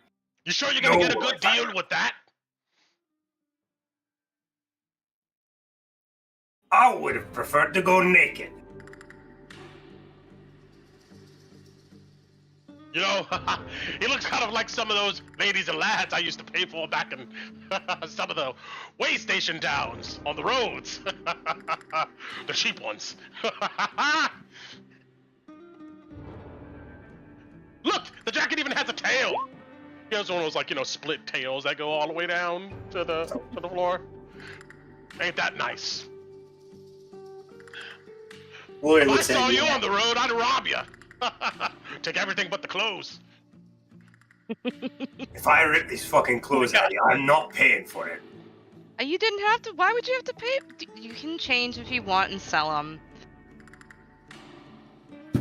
Nope, we're gonna get it over with. If this is what I gotta wear, I'll fucking wear it. You know who you look like? Your great Aunt Eva. Yeah. You brought the joke. Crazy bro. When it takes. Oh my god. Alright. I'm leaving. Loey walks outside. Don't forget your hat and rabbit. Loey flips his uncle the bird. As he walks out. Alright, all of you get it together, and you guys head back to Emberwood. At this point, it's about, like 9:30, 10 a.m., we'll go ahead and say. And you see that the dusty, dirty town is coming alive. And for the stream purposes, I'm going to leave Loey's outfit up here for a while. So. Oh, can you restart the music, Brent? I just have it really low. Let's go ahead and. I hear it just fine. I hear it fine. Okay. Yeah, it's paused on my end. I don't know why. I have it paused on your end. I can't pause music for you. You should be able to just play it. Just reload. Reload Roll20. Sometimes it does that. Yeah. Yeah, I can't pause music for anybody. Well, I can pause music for everybody, but not just one person. There we go. Okay, we're. Yeah, you guys hit Emberwood. It's a buzz with activity in the morning. Where are you guys heading first? Who's going where? Who's doing what? I'm gonna start with Ron. Are you when you get to Emberwood, are you gonna make pretty much beeline up to Old Zoya's, or are you gonna do something here first? I figured if I could talk everybody hitting up Aldor the Immense first, and then I would run off to Old Zoya while they handle the rest of their shenanigans. Got it. If that works. Are you going Works to go for buy me. those groceries, Ron? Because if you're not, Chloe will take them. I get. You came with us. You can buy your own damn groceries with your gallon of milk. All right, I'll take the jingle back then.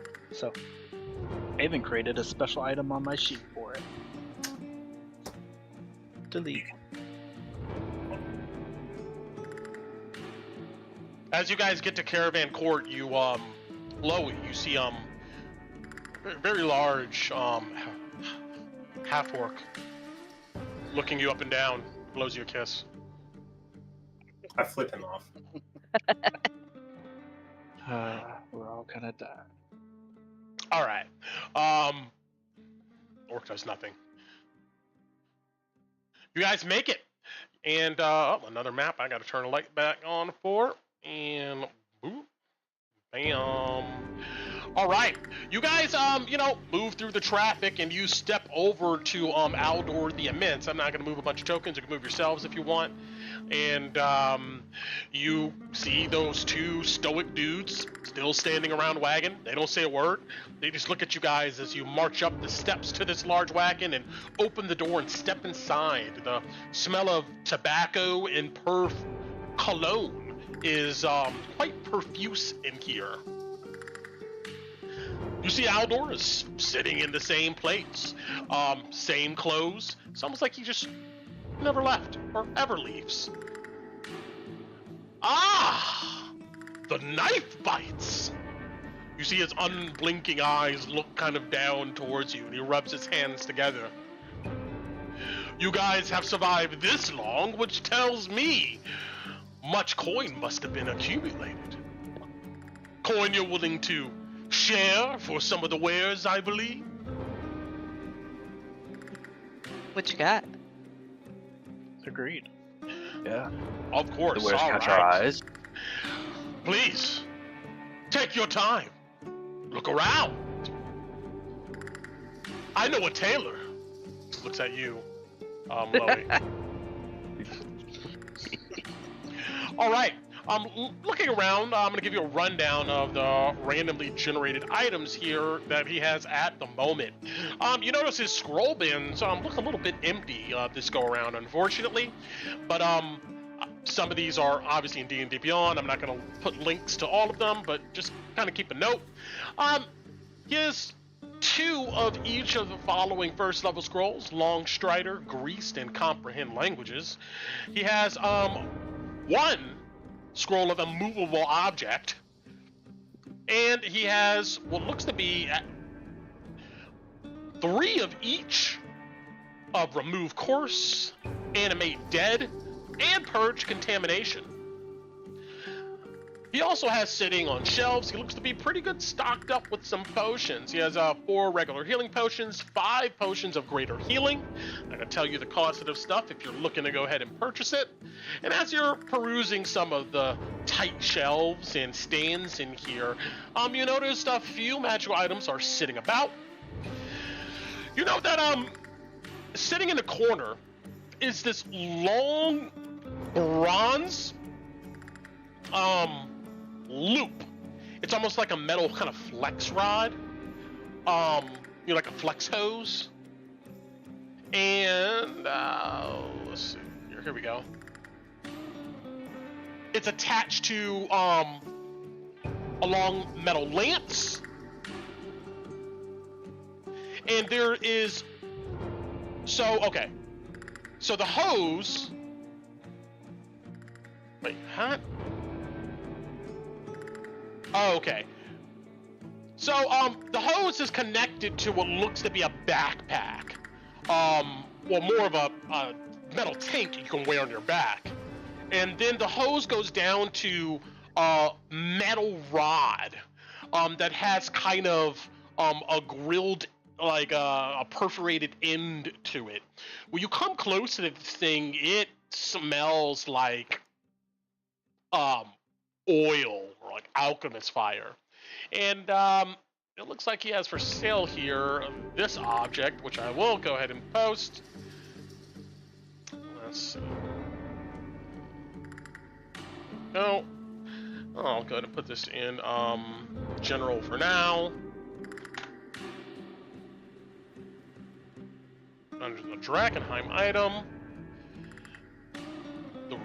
somebody else, any one of you, look around and see there is a curious ring of keys. There is a large bronze loop with 10 keys attached to it, each of various size and design. And if you ask Aldor, he of course will describe to you what this is.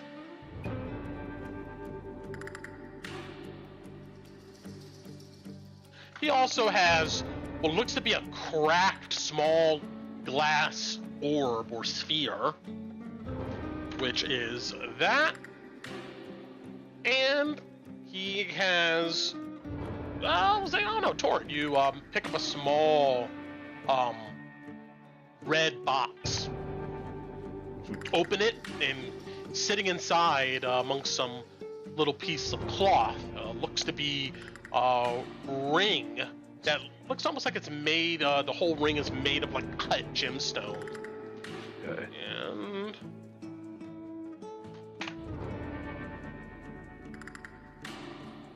And lastly, he goes, I do have one bag of holding. On our last encounter, I know you were looking for another. Potentially. These are the items that pop out at you now. That's what he has available.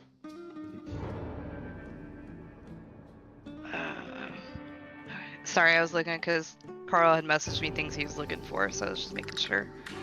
If you ask him something specific, let's see. It's more just stuff to keep eyes out for. None of them. Yeah. I don't think any of these would be Bati interest. I could be wrong though, but. Is there something you're specifically looking for, Alice? He says, looking at you as you're looking at this list that Kolobati gave you. I guess anything more suited for amplifying a mage's power?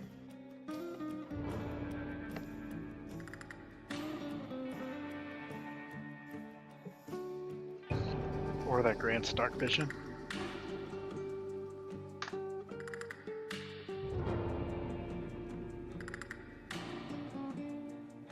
He's looking for like a rod of the pack keeper, I imagine. Yeah, he said headband of intellect, rod of pack keeper, eyes of minute seeing, things along those lines. Is what he had Roll said. me a percentile. If it's 51 and higher, he'll have a rod on him. But the other stuff is not there. Okay. Actually, if you roll a percentile, and then if it comes up 51 or higher, he has any one of these three objects, just one of them. The ones you're looking for.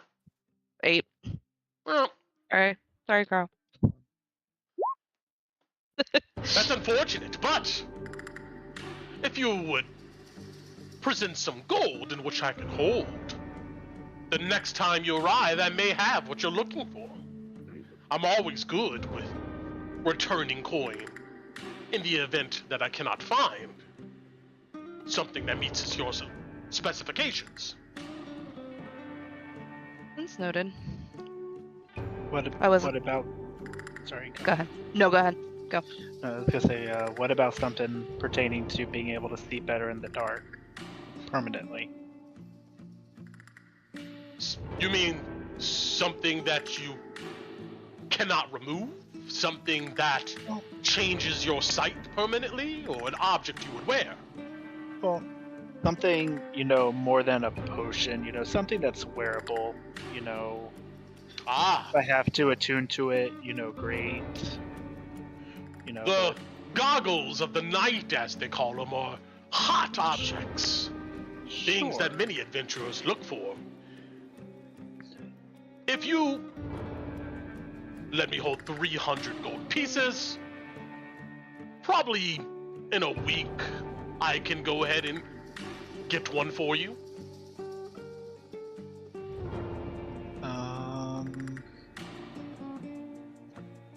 Is that the final I would price? say insight check him, but I'm Can pretty if you sure want. he's biased.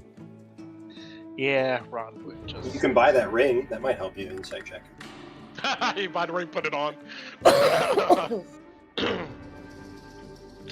I'm sure he's done. You look at it, you can tell that it doesn't seem like he's lying or probably has any reason to.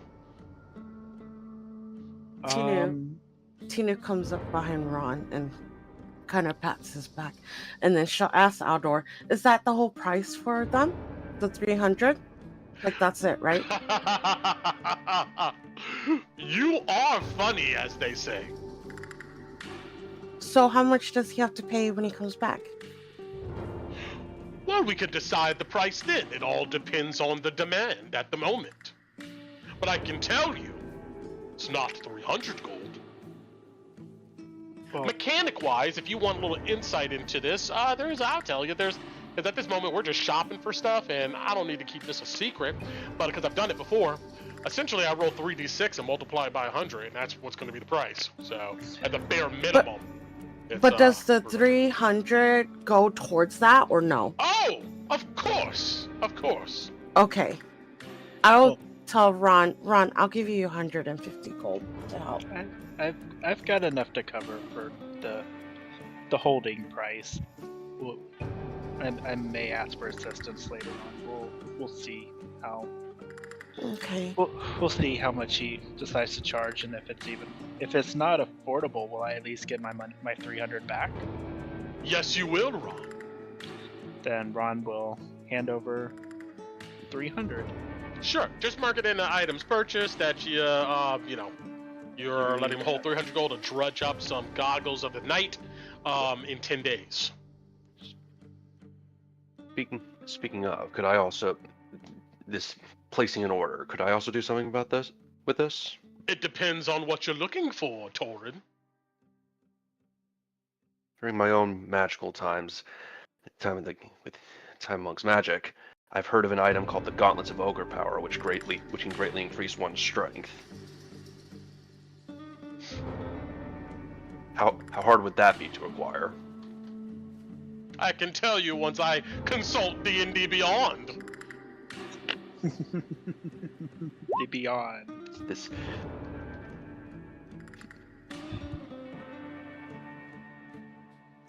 Let's see. Oh, it's okay. It's uncommon. What strange magic is this?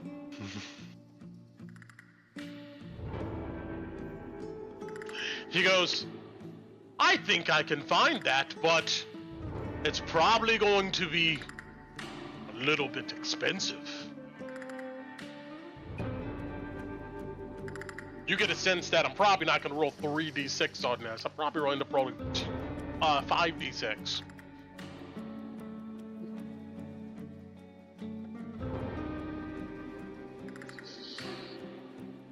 If you give me 500 gold in order to hold for a 10-day, I think I can meet your demands.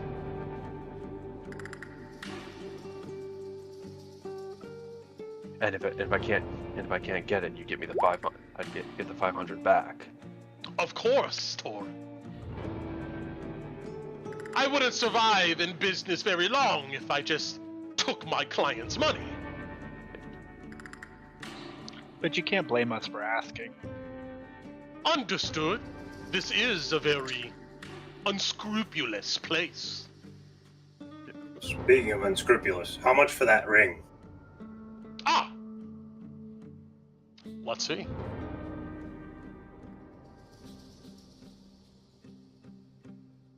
Jesus. That one, 1,700 gold. It is quite nice, isn't it? I don't have enough money. That's unfortunate, Goldbound.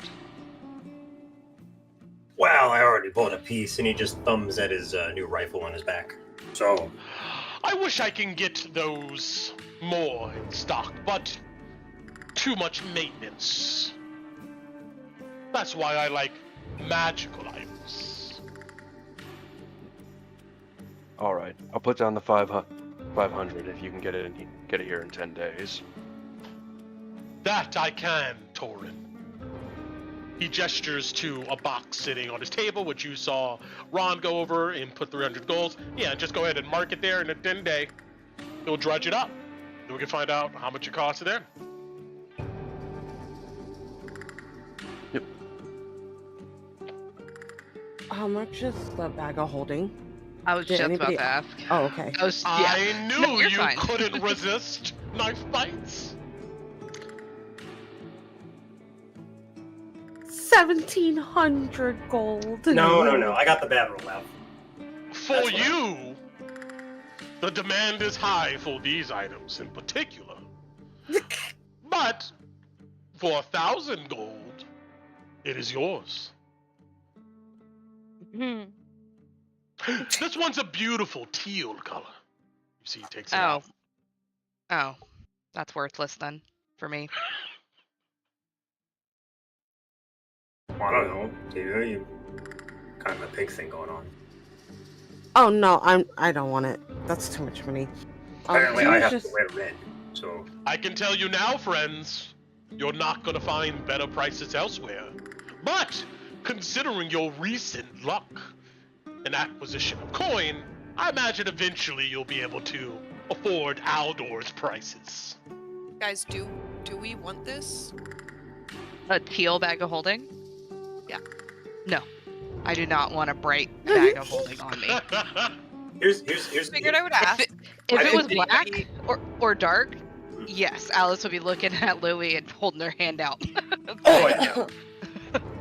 But Kalina, you know that ring lets you tell if people are lying to you and gives you advantage on insight checks. No, and it's really dope. But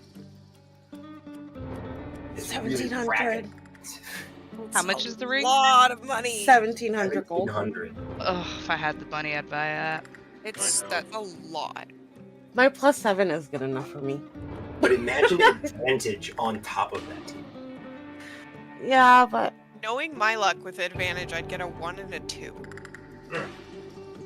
I do buy Brent. I do buy the components for casting Ellie, which is the regular price I think, and then Yes. the components to make a level 1 scroll. Got it. Yes, at regular price. I'll put that in the thing. Does he have healing potions? Yes, Yeah. he has 4 regular healing potions and 5 greater healing potions. He sells the regular healing potions at 100 gold a pop, and the greater healing potions at 300 gold a pop. I wonder if I could get that cheaper at Hannah. Does Hannah sell healing potions, Brent, or not? No, they just do healing services. Before I say no, let me double check real quick here. I don't think they. Let me see here. Because she can make them, right? I'm assuming. No, guys, this is why we're gonna kidnap that guy from the house and just make him live with us downstairs. And we can use him to make us potions. All the fine delirium we could ever want. No, she only sells scrolls and material components. But no, she's not selling any potions. You know, old Zoya brews up stuff. Yeah, I bought one from her before. Was it 100? Do you remember? No, it was like, it was 3. I think it was like 3 for greater. Let's see here. For she sells them cheaply, actually. For regular healing potions, she sells them for 50 gold a pop. Oh, shit. And if you pay in advance and wait a day, she will create a greater healing potion for 150 gold. Oh yeah, shit, I we're gonna I go paid to 100. Ultra. Yeah. Yeah. That scroll for purge contamination. How much is that? That. Yeah, see here. 3rd level scroll. Wait, is that 3rd level? Mm-hmm. Yeah. 450.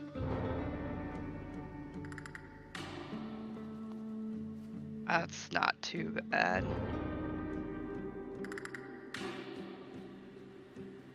Is that something we want to get, guys, or no? I don't have the money for any of this, to be honest. I can't afford that now. I mean, I still have the materials to run it. Well, that would be a everybody chip in moment, I think, right? If you get the scroll, do you still have to get the components to use No. the scroll? No. Oh, it's just a scroll. It would be like, you're at 5 contamination, we're in the city, and you can't cast a spell, and Kalina's out of 3rd levels, and Ron's out of 3rd levels. What do we do? Scroll. Yeah. Yeah. It's for that. If that. It's a good idea. Brent. How much is in the party? Oh, sorry. Yes. Sorry. Hang on. Let me. Sorry. I just want I to put ask a this real quick. picture. It's in party. Carl sent it to me a while ago. Do you know the mechanics of what it takes to create a 3rd level scroll? You'll have to look it up. I do not know it off the top of my head, but I know that there Okay. are rules for them. Okay, I'll see if I can find it. We'll see. I can contribute towards it. I have been saving up for something else to help with con, but I have 725. Yeah, Tina willing put in too. I have 400, I think. Is that something we want to get though, or do Okay. we want to just have it made? So I'm a 3rd level scroll. Actually, I already have the rules under crafting management items, I think, here in the thread. So what type of scroll you're trying to do? Just the 3rd level scroll, right? Yeah, But that'd be if- uncommon. Yeah, it's 3rd level uncommon, and to craft it, it costs half of the price, 250 gold pieces to craft it, and you have to spend the downtime days to do it. 10 days.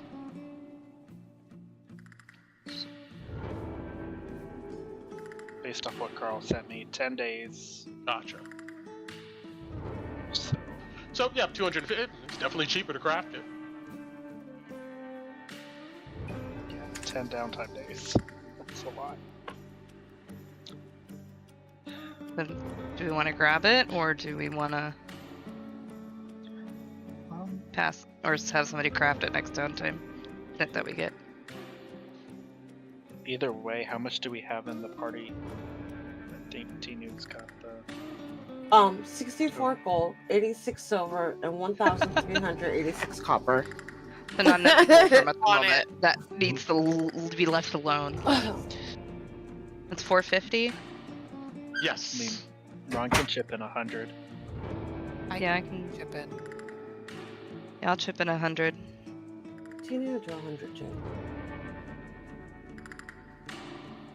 All right. If you guys figure out who's Set paying it for up. what in total, you can give Aldor, and he gestures, he snaps, and you see the scroll come flying over to you guys and land in your hand. And you can put it in the items purchase channel. Well, we're Scroll missing first 50, category. so Oh, I okay. can do the 100. 50. okay. All right. I've got plenty. What about Louis or Torin? Louis okay, hasn't even I'm just paid me asking. back. I kind of already owe somebody money. I have to Brent, buy you said, bullet. you said it's 5d6 times 10? Yes.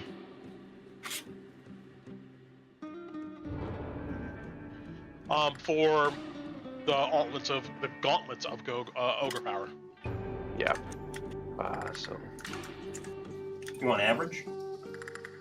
if you don't, yeah, 5d10? No, Wait, five. that- It's I'm sorry, 5d6 times 10. Average is 15. okay. 1,500. I can put up 50, but I need to save the rest of it for any kind of payout we get or low roll. Otherwise, I literally can't afford this thing. Kala already said she'd cover it. Yeah. Okay. If I didn't You guys know do remember the two kids you saved from Korgop's ship told you that there was a safe back at the docks that the Minotaurs are trying to get into and good. Yeah.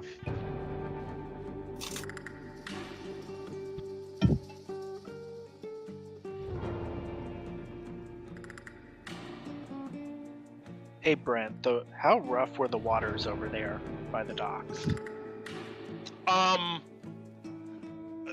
They definitely had a flow to them, but it wasn't like super choppy water.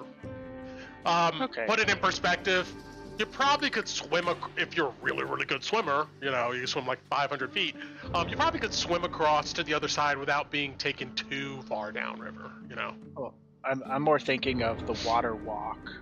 Like, was there enough chop where water walk might be ineffective? Can you drop me the text of the spell? Absolutely.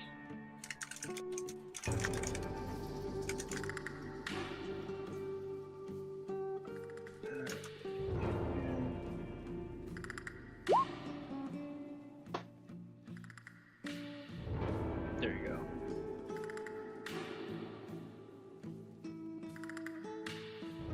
Yeah, I would say it will work on the river. It's not, you know, if there was like massive waves or something, I'd probably say no. But I think with the river in its current state, you could probably water walk it. Okay. Just trying to get an idea, because if it's super choppy, I'm not gonna be like, well, it says this. So I'm just. If that water touches our feet, does it count as getting contaminated? Do we still have to roll con saves? You could find out.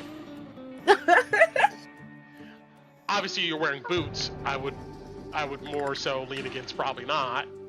You know. I mean, could always Does take our Ron wear horses and boots? water walk them and ride them. I don't know. Does Ron wear boots? Yeah, that's what I was asking. He 'cause I wears think it's different. moccasins. Oh, He and wears Koo said, moccasins.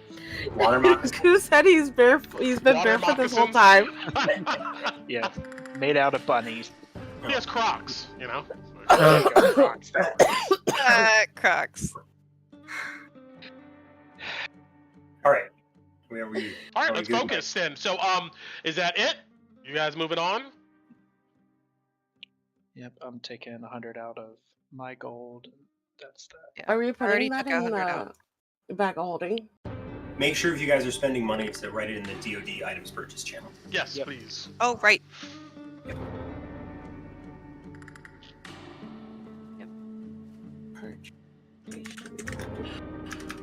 Yeah, we can put it in the bag of holding, I guess. Yeah, because you're going to want that accessible to Ron, Tinu, and Kalina, because they're the ones that can cast that spell. No, Tinu can't yet.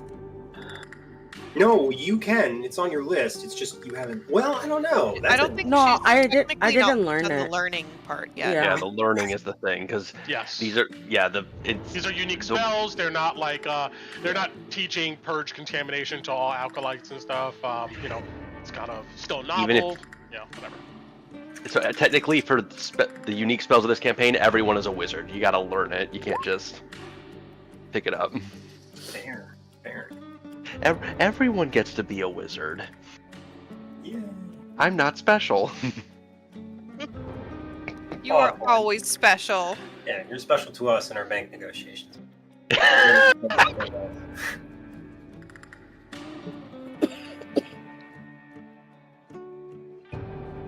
Oh, I don't know why I put this in another. And does anybody else want anything? Mm-mm. I got 10 days until my thing comes in, so I'm good. I got one more question I'm sending you, Brent, as a side. Yes. Oh yeah, Brent, did you ever get my paper? My note that I got? Yes. You think about that and you take it out and you unfold it and you see the following. I'm just in roll 20. I'm gonna just share it with you. Okay. And it's the title of it. It should be just exposed in the like. You shouldn't have to open any folders or anything, but it just says note to Alice.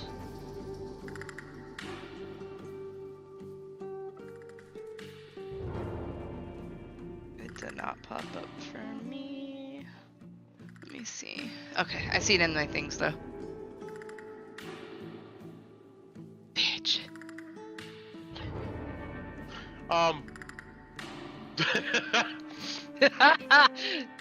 I will, Ron. I don't need an answer now. I just saw it in the thing, and I was like, oh, I need to ask him about it, and I just thought about that. So.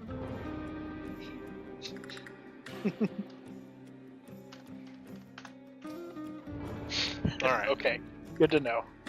More for flavor. I'd never Yeah. use it. Or I'd never use it for logistics. All right.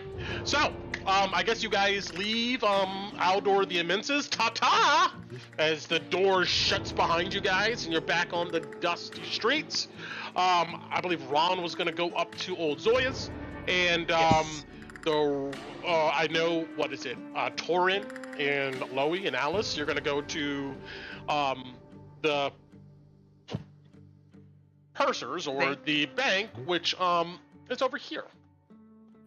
My screen is fully black, Brent. Am I not on the map? You may not be on it. That may be why. I'll just drag a character on. This here real quick. Aldor's was black too. Oh, it's black. Oh, okay. Yeah, you probably not. Mine's black too. Oh, well, shit. Yeah. Well, you I should have said something. Let's see. It was just Aldor's. I did delete characters on off of some of these maps. So Yep. yeah. There we go. I will let you know that I see the map, Bren. See I'm them out? fine. Okay. You must have a token somewhere. No, on it's here. not everyone. And bottom. I see now. I know.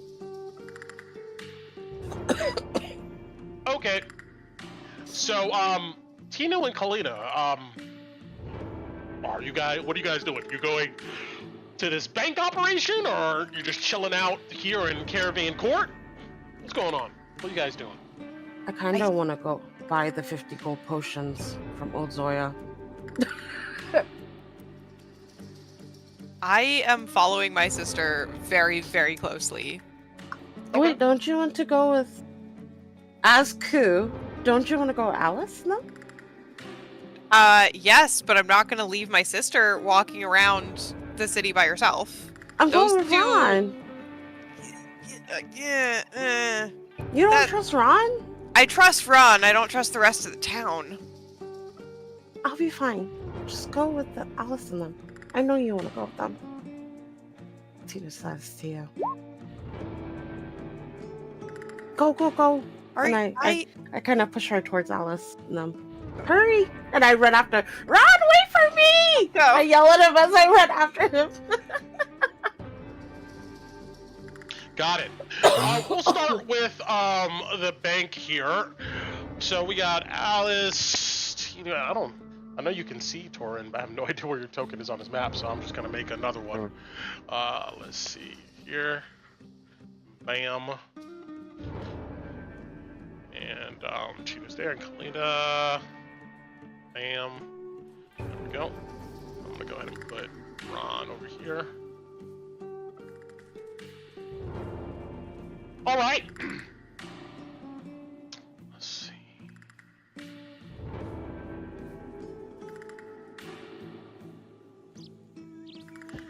That took you guys, just getting here, thinking about stuff, in about an hour or so. We're gonna say it's 10:30ish.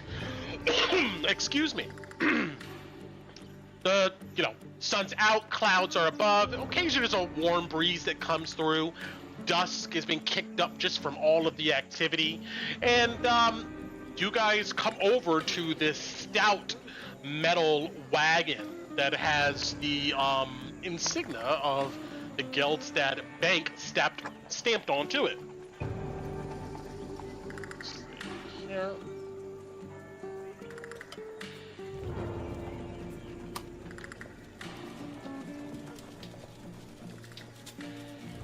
There we go. Right. As you approach, you see that put these guys back outside. Wink and wink. You see that there's armored men. All of them have this white and blue color scheme going on with their armor, milling about. A couple white and blue wagons, and of course, you remember it well, Loey. like I said, the metal armored wagon here in which you were thrown into. Brent, I Yes. look about at the armored men. Do I, before we go in, as we're approaching, do I recognize the man who robbed me? I knew you were going to ask that. You don't see him out here.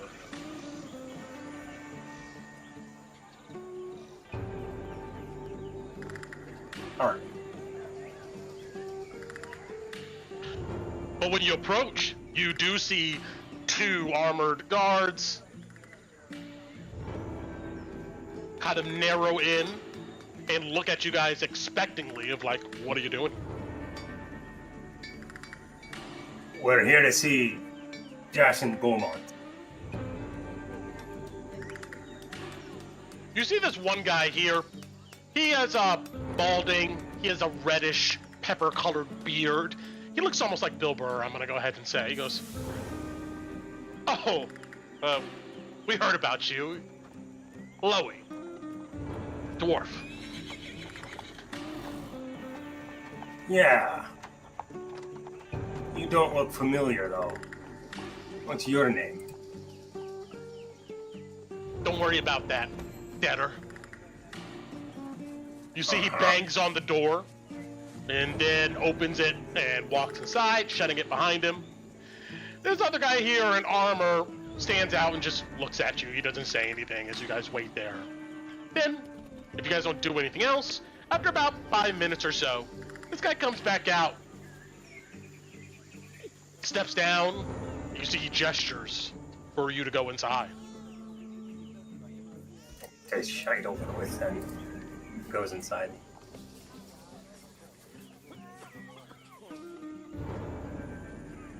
The rest of us are allowed in, Brent? If you try to go in, this guy, he's waiting for that moment for you to try to step in, and he steps in your way and he goes, sweetheart. Who you calling sweetheart? Oh shit! Whoa, milady. He does an exaggerated kind of bow. Kind of sucks her teeth. I turn around when I see that my party's not coming with me. Oi! Enter with me! What the fuck are you doing? They don't owe us money. And you see he slams the door shut. I'll put my foot in the way. If you come up and approach to put your foot in the way, you see this other guy goes up, and you see he goes, hold on there, Toothy. Hang out. Relax. We're not killers. No, Unless we got no, you. Yeah, I doubt you could manage that either.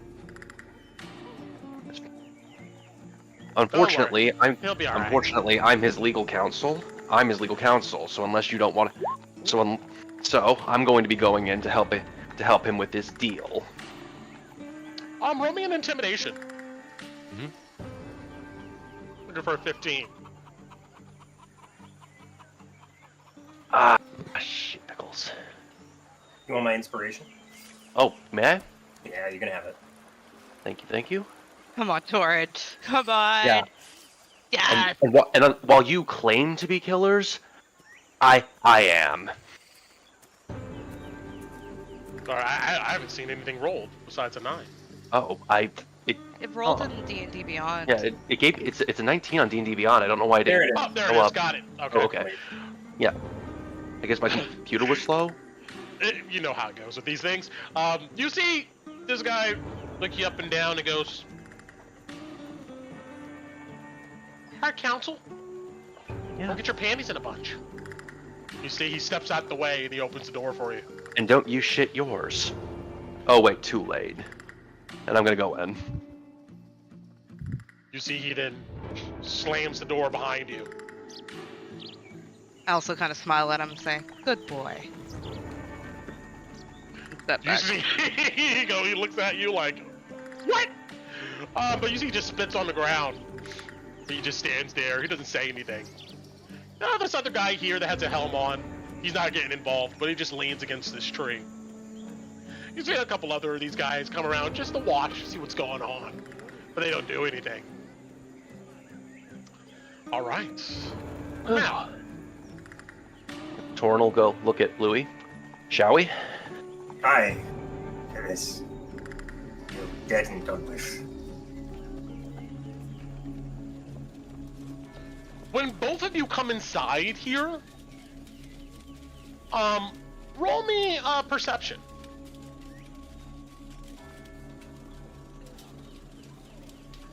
Cool. Ugh, 10.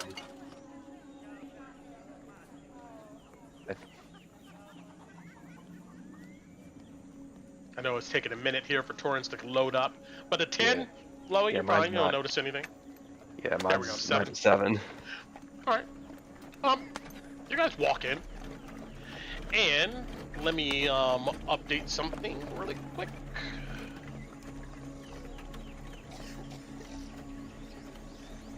There we go.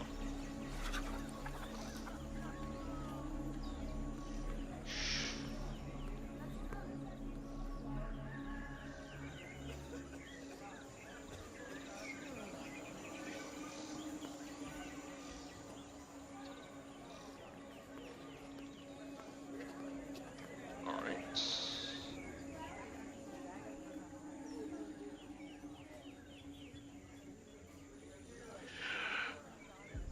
The wagons smells like sweat and urine a bit. And you notice in the cage that you were in, Loey, looks to be a pretty stout looking half-orc, deep green skin, light green eyes. He's not armored as you see depicted here on our map, but you see he stands there looking quite frustrated, but unable to do anything. You see he just looks you guys up and down.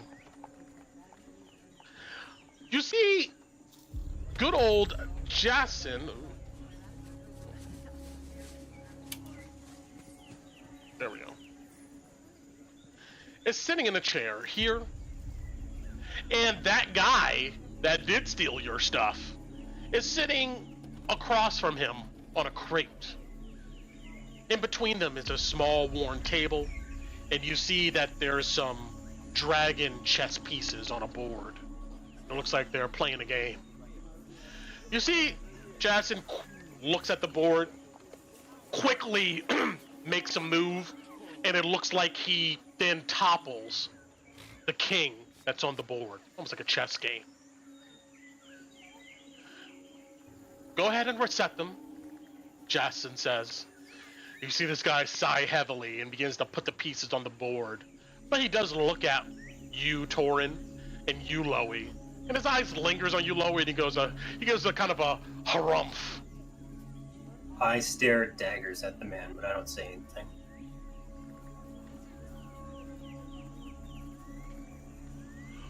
Well, Mr. Goldbound, I was getting worried there that you decided to make the wrong decisions. But it's good to see that you came back, and I hope with the right decisions. Who's throwing glass? Every time. That bargain buzzard. Ratty place. Skull and sword it. Loey turns to Jason and says, "You done with your game with your thief?" That I am. See the sunlight's coming in through these windows, streaming across them. This place is pretty dusty. He looks past you, Loey. And who, might I ask, is this? You can consider me at the moment his legal counsel. He stares at you long. There's no smile on his face. But then he... Legal counsel. Aye. You think I'd come to a negotiation unarmed? No, you do have your weapons. But I figure you arm yourself with better minds than what appears to be one of your wanted friends. But that's neither here nor there. Well, I slipped past your pack of dogs. Not that that was very hard. Now, are we gonna get through this or not? He crosses his legs and his arms. Mr. Goldbound, should I be talking to you or to him? Well, he looks over at Torin. I'll intrude when necessary, but I think it between the two parties, they could at least start. You can at least start a conversation. I observe by the realm's rules when it comes to negotiations of contracts, and I willingly accept someone's legal counsel. But if you to state that you are such, then you're the person I'm going to talk to. Fair enough. Is that all right? I mean, I prefer if Adi were here helping me talk turkey, but fine. Fuck it. Torin's my legal counsel. I prefer her to be in here. You should get a full feeling for you, Jason. Damn snake. This is a business operation, Mr. Goldbound, not a party. No, this is a learning experience. You and I are gonna learn about each other real good by the end of this. You see, he adjusts his glasses and looks at his buddy sitting here. He decides to stand up at this moment, and he moves himself in the corner, but he keeps his hand on the hilt of his sword. Please, counsel, take a seat. I will do so.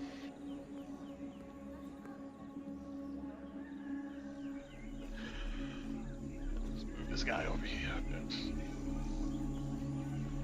You see, he leans over to this table where there's a nice stack of binders and folders, and he flips through some of them and takes one out, and then carefully, almost elegantly, places it on the table. You know that our bodyguard here removed the dragon chessboard. I assume, you being legal counsel, you are well informed here of what exactly is going on and the terms of our contract. Please, look it over, and when you are ready, you and Mr. Goldbound here can sign at the lines on the last page. Yeah, I'm gonna go in and I'm gonna try to go through this as best I can. All right. I don't believe Loey informed you on the details of any of this, right? I rolled terribly when I did my investigation check, and I was drugged and had a bean on the back of my head, so the details are a little foggy. All right. Well, Loey really giving you the skinny of everything kind of going on here. Roll me an investigation at disadvantage. He has disadvantage? I thought that was because I was poisoned. I didn't know that. No. Torin has disadvantage because he's not informed on exactly what's going on here. I don't recall you having a conversation with him about exactly what's going on, about the terms of this, work with the Queen's Men, the contract. Did that happen? We talked about it at the Scar. They don't know the specifics in the contract, but they know that I'm negotiating with the bank to take out the Queen. Okay. No, and you told them that they wanted your family's lines because in exchange for Nimbra. We heard all that because we were all in that room.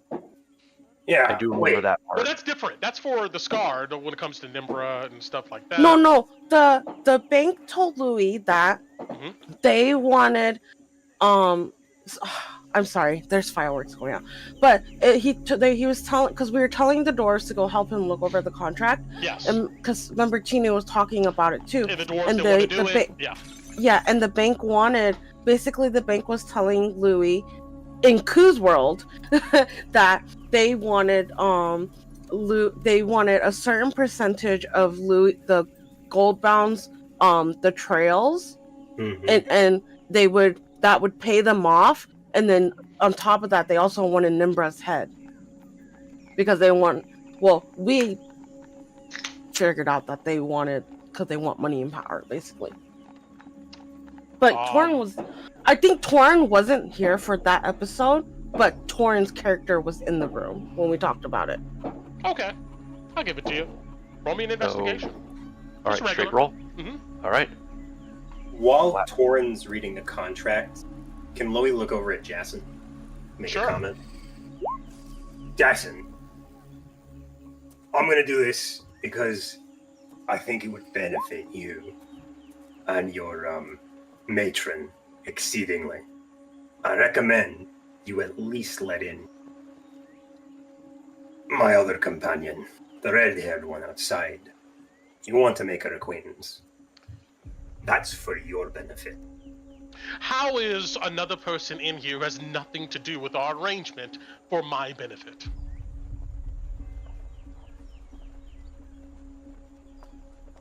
Because if you really know her, it would go a long way to letting you know the stakes that are at play here.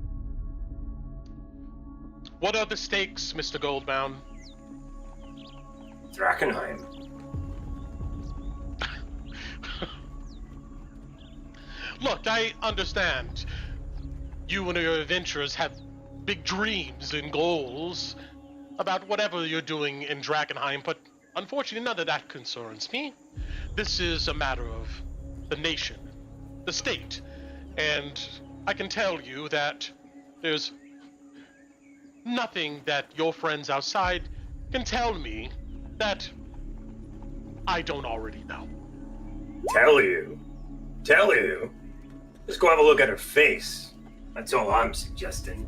That's for your benefit, Jason. That's as much as a friend as I'm gonna be. No, thank you, Mr. Goldbound, but I appreciate your recommendation. Maybe I'll consider it in a future interaction after we're settled with our business here. Do it yourself.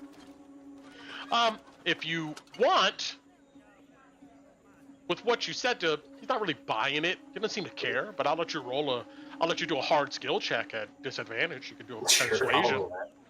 DC's 15. Disadvantage persuasion on Loey. Oh yeah, this is where his specialty shines.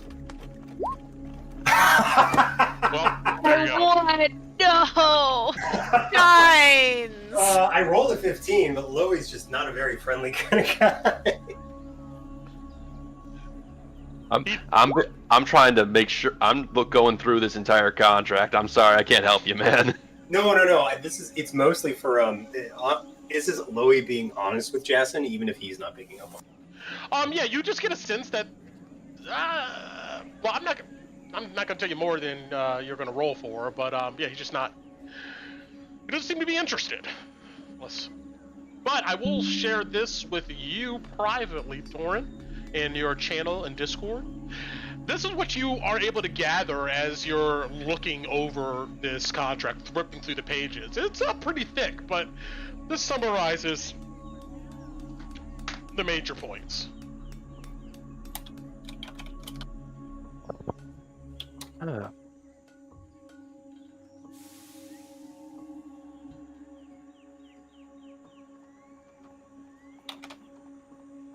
Sorry, guys. I didn't mean to barge in earlier and be like, no, this. No, it's fine. I didn't remember. That's why I was kind of asking. Okay. Did it happen? I can find you the video if need. No, I remember I specifically because Ku was in my head. I was like, what? Meanwhile, outside, I'll let Torn mull over that for a second. Kalina, Alice, you're standing outside in front with this guy, looking at you. He goes, so, you guys hit the bars a lot? Alice will just crinkle her nose and just step back. Just asking. Not a lot. Ah! Hey, the Gilded Lily. You ever go there? Do you? Sometimes. It's the only place that has proper drinks in this joint. He might not go there anymore. Alright. You see, he just leans against the door. Poor guy. Rejected. Do you guys do anything besides just chill out here? You gonna do it, Kalita? Sure! What is it? What do we roll? Just a regular dex check? I don't know, Brett. What would you roll for a thumbs war? A literal thumbs war? Yeah. Sure. Yeah. A dex check, yes. It's just a straight check? Shit. Your dexterity, your acrobatics, go for it. Or You're the same? 21.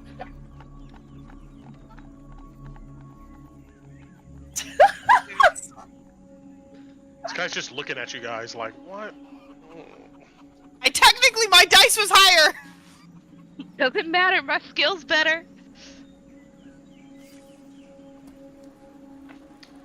Alright, well, meanwhile, Torin, Mm-hmm. you get to the final page, and you see nice lines for a signature.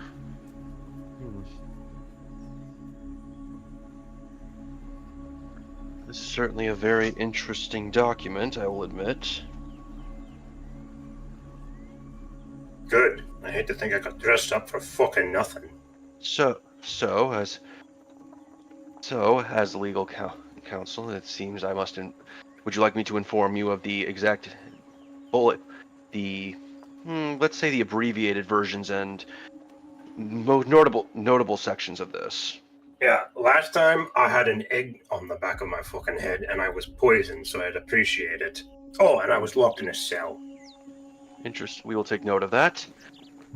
The Yes, major points that As seem to be... a fleeing debtor, you were. But continue, counsel. Go ahead and highlight the larger points for us, and please do it quickly. Yes. Removing criminal agents and activity from the gold-bound routes permanently. Out of character, it says IEQ. That's the Queen of Thieves. That's i.e. the Queen of... That was to Bren, I just wanted to make sure. Yeah. Okay. i.e. the Queen of Thieves and her ilk rebuilt the burnt infrastructure, renaming the business Geltstad and gold-bound routes. 80%... You will then owe them 80% of business over 40 years, 40% over a subsequent period of 20 years, and 20% over a subsequent period of 10 years. The open access to all trade routes and training of Geltstad employed mercenaries on the business. Agreed to anonymous cargo coming from Illyria and Dranmund to North Westamar. Develop secure coin transportation routes with direct delivery to Geltstad, Dranmund's Illyria, and North Westamar holdings. Develop a network delivering of heavy building materials to be delivered from Glimmer Nation to North Westamar holdings. Debt of 20,000 gold forgiven and independent ownership, and if you commit to a 20,000 donation to the Glimmer Nation from Geltstad, which you will pay back as an additional loan, then all prior tax besides eliminating the Queen of Thieves and her ilk would be negated. Wait, you mean I wouldn't have to give all the fucking percentage and what's its to... That's correct, Mr. Goldbaum. If you take on another 20k of debt, we would go ahead and give that money directly to the Fane, which of course can be used for all types of things at the Glimmer Nation. I'm pretty sure your leader would be quite excited at such a windfall. But I thought I would throw that in there for you as a reconciliation gift. Can I make an insight check when he says that? Sure. Is he trying to butter me up, or is he being honest when he says those words of reconciliation?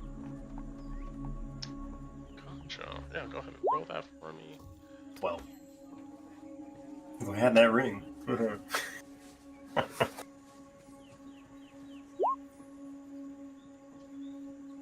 he's straight-faced. You don't get anything from him. A small smile comes on his face.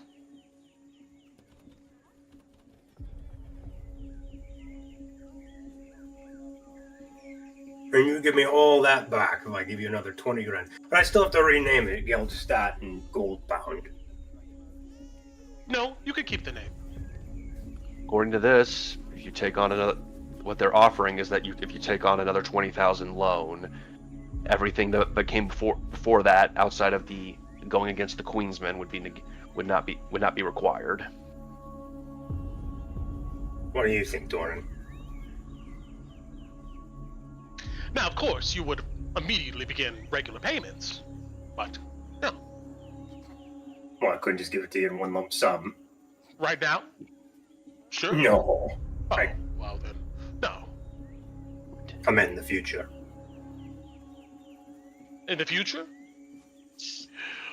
Well, if you don't have it right now,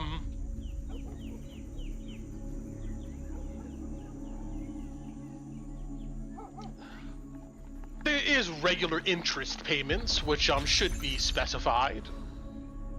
He'll go ahead and explain to you, and this will probably be in the contract, Torin, that this guy's not given good rates at all. You imagine that probably over a good 10-year period of time, this will balloon to double the amount. Unless he, yeah. So, again, and I'll explain this, Louis, if I'm understanding this, with all the points from our moving criminal agents, rebuilding, renaming, giving the business over, agreeing to the anonymous cargo and secure coin routes, the debt of the 20,000 gold would be forgiven. And yes, and but if he does to another 20,000 and makes the debt 40,000, so he would not have to do any of those things. So either he takes another 20,000 loan, or over. Yes. Mr. Goldbound, a new relationship.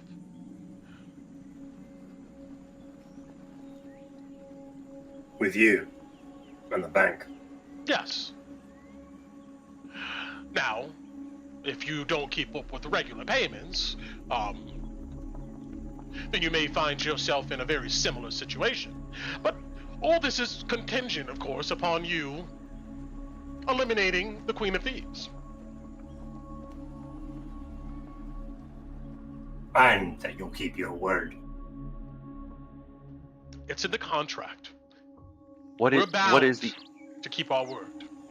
What is the interest payment on these loans? I would work it out later, but it ain't good rates. I'm telling you that right now. Yeah. It's, like I said, probably over a 10-year period of time. It's gonna double easily. So actually, Brent, this is Kevin asking. Since I'm sharing this with Louis, can you also post that to him just so he can see it himself? I did want to save it to my note. Just fine. Oh, I'll post it to him later. Right now, he's doing it from his head. All right. If you want to ask my honest opinion, either you give. There's not as much wiggle room here. If you want to go through with this agreement, it's one or the other, the business or you. You see, he whips out an abacus and a clean sheet of paper. Let's see. Let's do some quick math for you.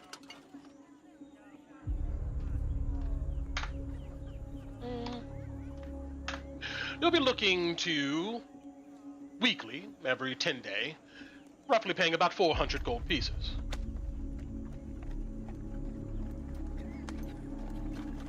Or if you default, then of course all negotiations are off, and unfortunately, we return back to square one. I'm back in that fucking cage.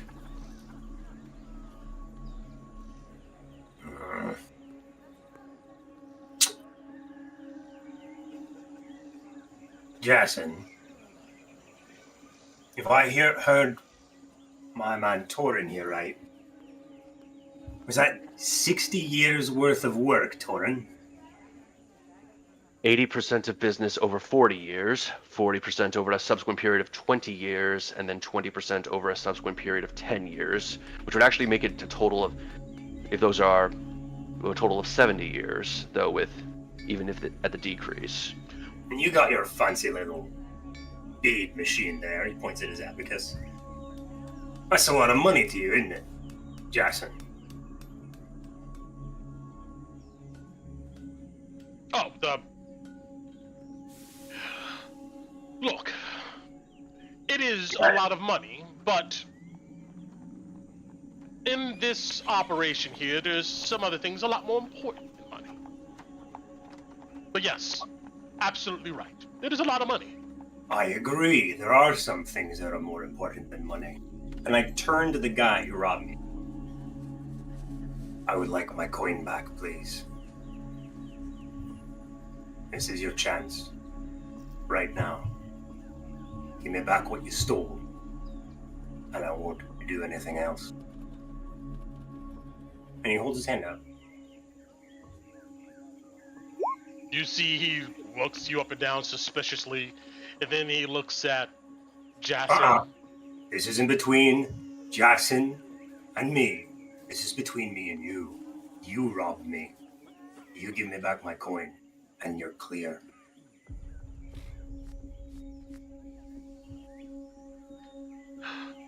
Does this mean, Mr. Goldbound, after this transaction happens, you will sign our paperwork? I'll be getting to your signature in a moment. I want to see the medal of this man. Give me my coin, or don't. Pick.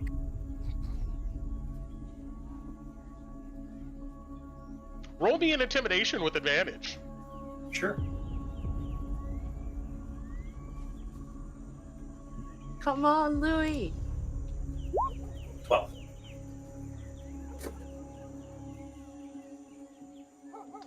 You see he reaches in his coin purse. You see he takes out what looks to be a handful of copper, and he puts it in your hand. There you go. That's not what he stole from me, Brent. No. Huh. You really want to go down that road, Vlad?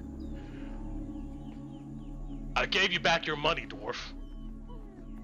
You gave me nothing. Last chance.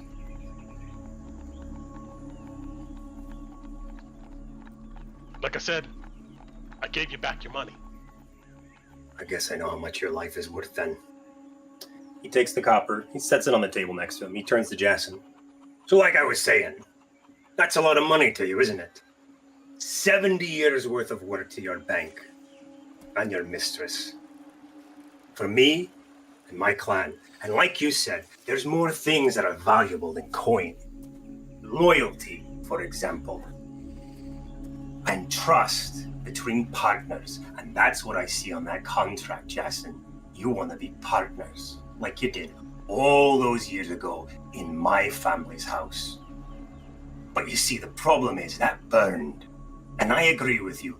The problem, or the reason rather, why it burned is because of our common enemy, Nembra. Or more specifically, the fucking Queen of Thieves herself. And I'm willing to kill her for you. And I'm even willing to work with you for 70 years. But I'm not willing to work with a man who has men who would rob me with him. So I'm gonna ask you now, Jason. Now that he's failed to pay me back, now that he's refused my kindness, I want his blood and his fucking head. And you get your 70 years. You put that in the contract for it and I'll sign it. I want his fucking neck. And he points at the man. 70 years, Jason. 70 years of loyal, trustworthy work, and I won't complain an inch. And all you've got to do is fucking kill him. And give me my fucking coin. Choose. What's worth more? Him or This me? other guy goes, "This is ridiculous, Sir Beaumont." Choose, Beaumont. You want loyalty? You want trust? You seal it in blood. Right now. And I'll kill her dead. I'll kill everyone she has. I'll kill their friends and their families and anything that gets in my fucking way. You see he's leaning back away from you, like... Whoa. That starts with him.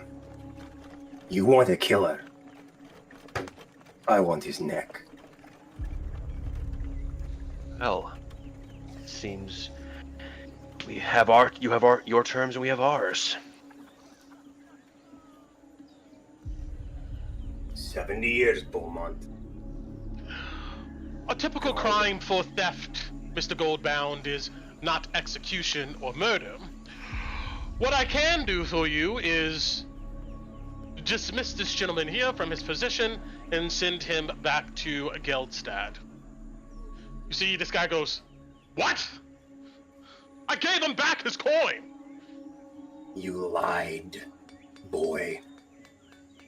Who you calling a boy? You ungrateful little scrumpet of a thief. I gave you a chance. Now you're gonna take it. Fired? For robbing a business partner. You fire men for that. No, you don't fire men for that, Jason. You clap them in irons, and you make them break rocks in the hard, cold, dead north. I'll see him, his gear, and his rank stripped from him and shoved in that cell with the other one. You do that, then, if you're not gonna give me his fucking neck. You see Jackson sighs, and then you see he looks towards the side of this wall here, where you see there's a little rope dangling down. You see he pulls it. Alice and Kalina, you hear a bell chime. You see this guy who's just in a pull out walking the guys hammer. to a thumb I am war. ready. He goes, "Hey, calm down, One Horn." You see he opens the door and he goes inside. Almost slipping past What does that mean? behind him. This other guy Source goes, stays long enough? "Hey!" You see he I don't. comes up to you. Oh, I would not stop. I'd keep going. All I right. will attempt to step between them.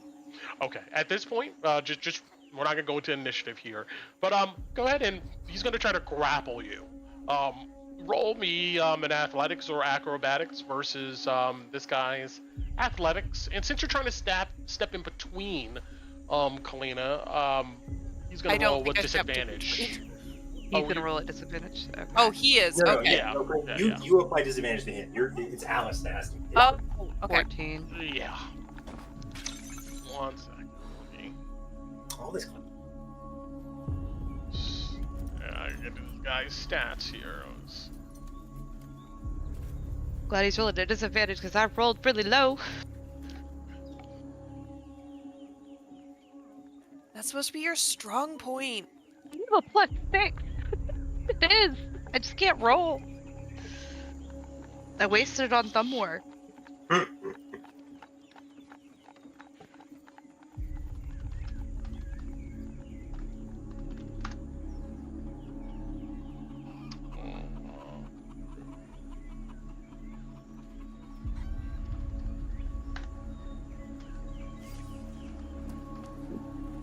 Here we go. Alright. Alright. Let's see here. Athletics. I'm so nervous. Oh, perfect. You easily, shoulder this guy out the way. You go in behind him. But you see this guy immediately step into your way, Kalina. You see he,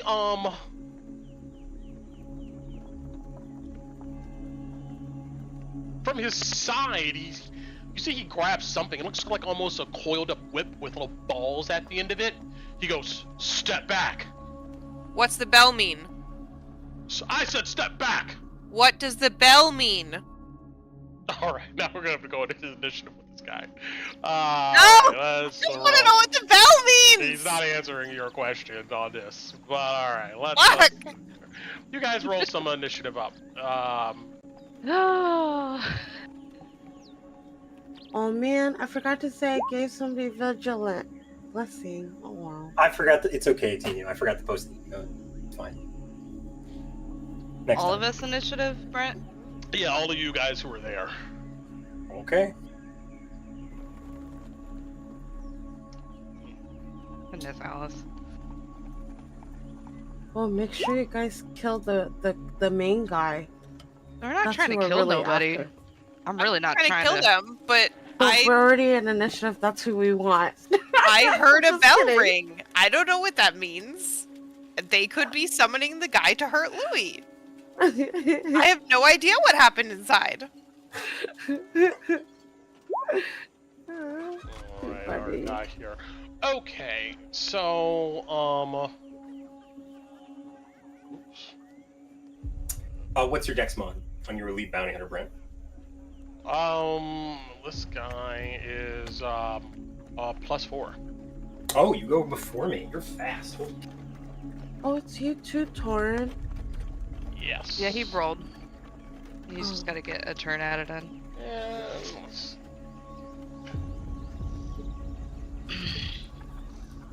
19. Yeah, whoever rolled that 7 goes after me. I got +3 to dex.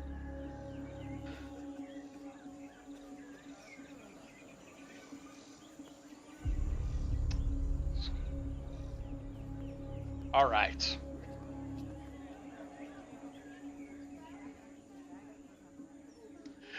This guy in front of you, Kalina.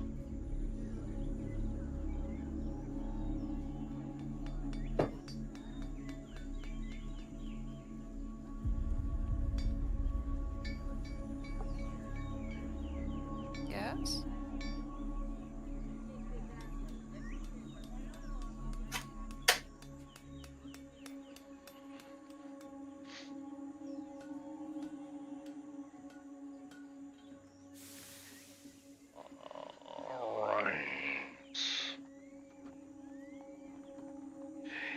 He immediately...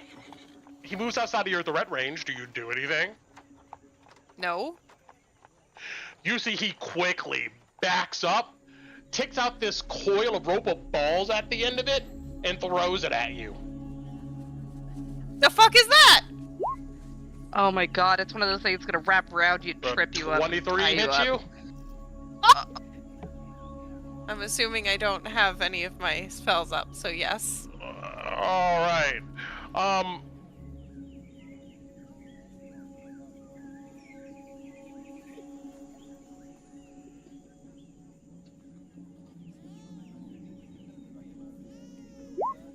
know what he's using. I want them.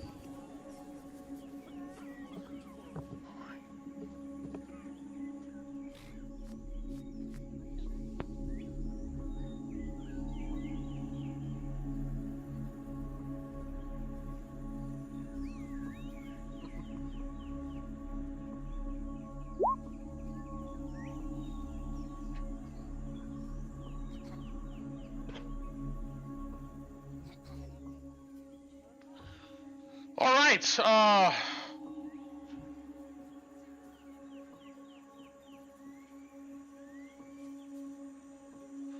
you take 33 points of bludgeoning damage. You see this shit hits you hard, wraps up around your body, the balls slam into you, and you are restrained.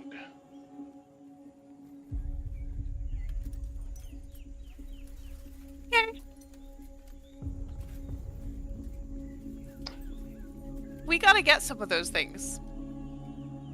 Mm-hmm. And, yeah. You're on the ground prone, restrained. Then as a bonus action, he starts moving. He goes right back up here. You see he moves right back up over you. And he draws what looks like a short sword with a serrated edge, and he points it at you. He goes, "I told you to stop!" And at this moment, the doors open, this guy comes in. Alice, you turn around, you see this guy standing over Kalina. This guy, he also doesn't know what the hell's going on. He turns around and looks back and looks forward. It's a little bit of chaotic here at the moment. So, let's go ahead and do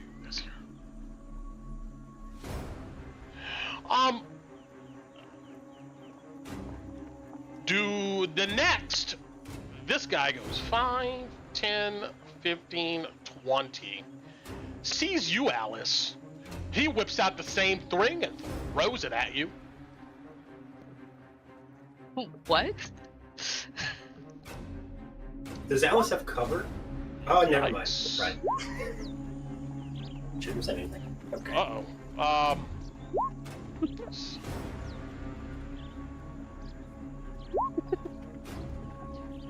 And... Can I silvery barbs that 25?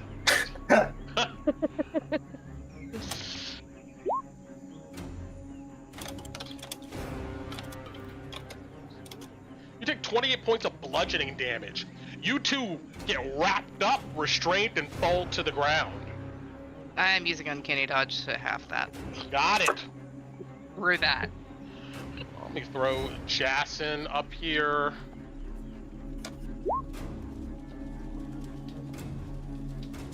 He gets 5. All right. Loey. It's a sudden chaos. The door bursts open. You see Alice comes in. You look back. Immediately, these balls wrap around and slam into her body with devastating impact. She falls on the ground. You see, people are confused at the moment. What are you doing? What the hell, Jackson? You tell me. What's the meaning of this? I was gonna have you cut this man in irons for robbing your business partner, and you're gonna start attacking my friends outside with no provocation. No provocation? My men are professionals. They would never attack unless your miscreants would have done something. But Miscreants? Miscreants? We've been doing professional work in Drakkenheim since we got here. And I haven't robbed a fucking cent from anyone, save for... You need to get your people under control. Addy, we're in negotiations. You alright? No, it hurts. Jackson, could you please have your men not kill my friends and have us end off this conversation on anything less than this man in irons? And he nods to the man behind him. You see, he looks at this guy and goes, "Get her out of here. Both of them." You see, it looks like he's about to turn and do what is asked of him. Torin, are you doing anything? I'm keeping an eye, seeing if this is going to escalate further. But right now, it seems negotiations, at least with Janet, has not broken down yet. If these guys start doing anything more to Alice and Galena, I'm gonna hold my action to see if the. Okay, yeah, hold on. I'm getting too wordy. I'm gonna hold my action. I'm gonna observe the situation. If it starts escalating further, I will probably get ready for a fight. But until then, I'm trying not to escalate this too much because it seems like Louis might get what he wants. Got it. Alice, you're underground restrained. Are you doing anything? No. Louis told me to behave. All right. This guy picks you up and drags you out of the building. So Jason just watches. Then these two guys take both of you and drag you both away from the door.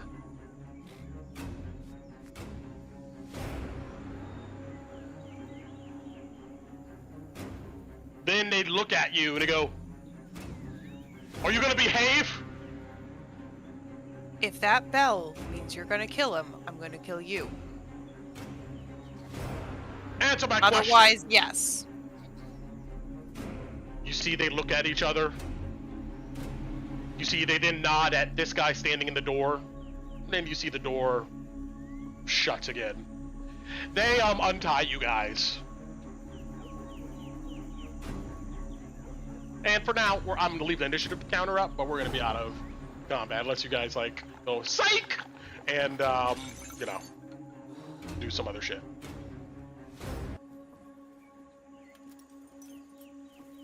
No. Allison's gonna stay putting on the...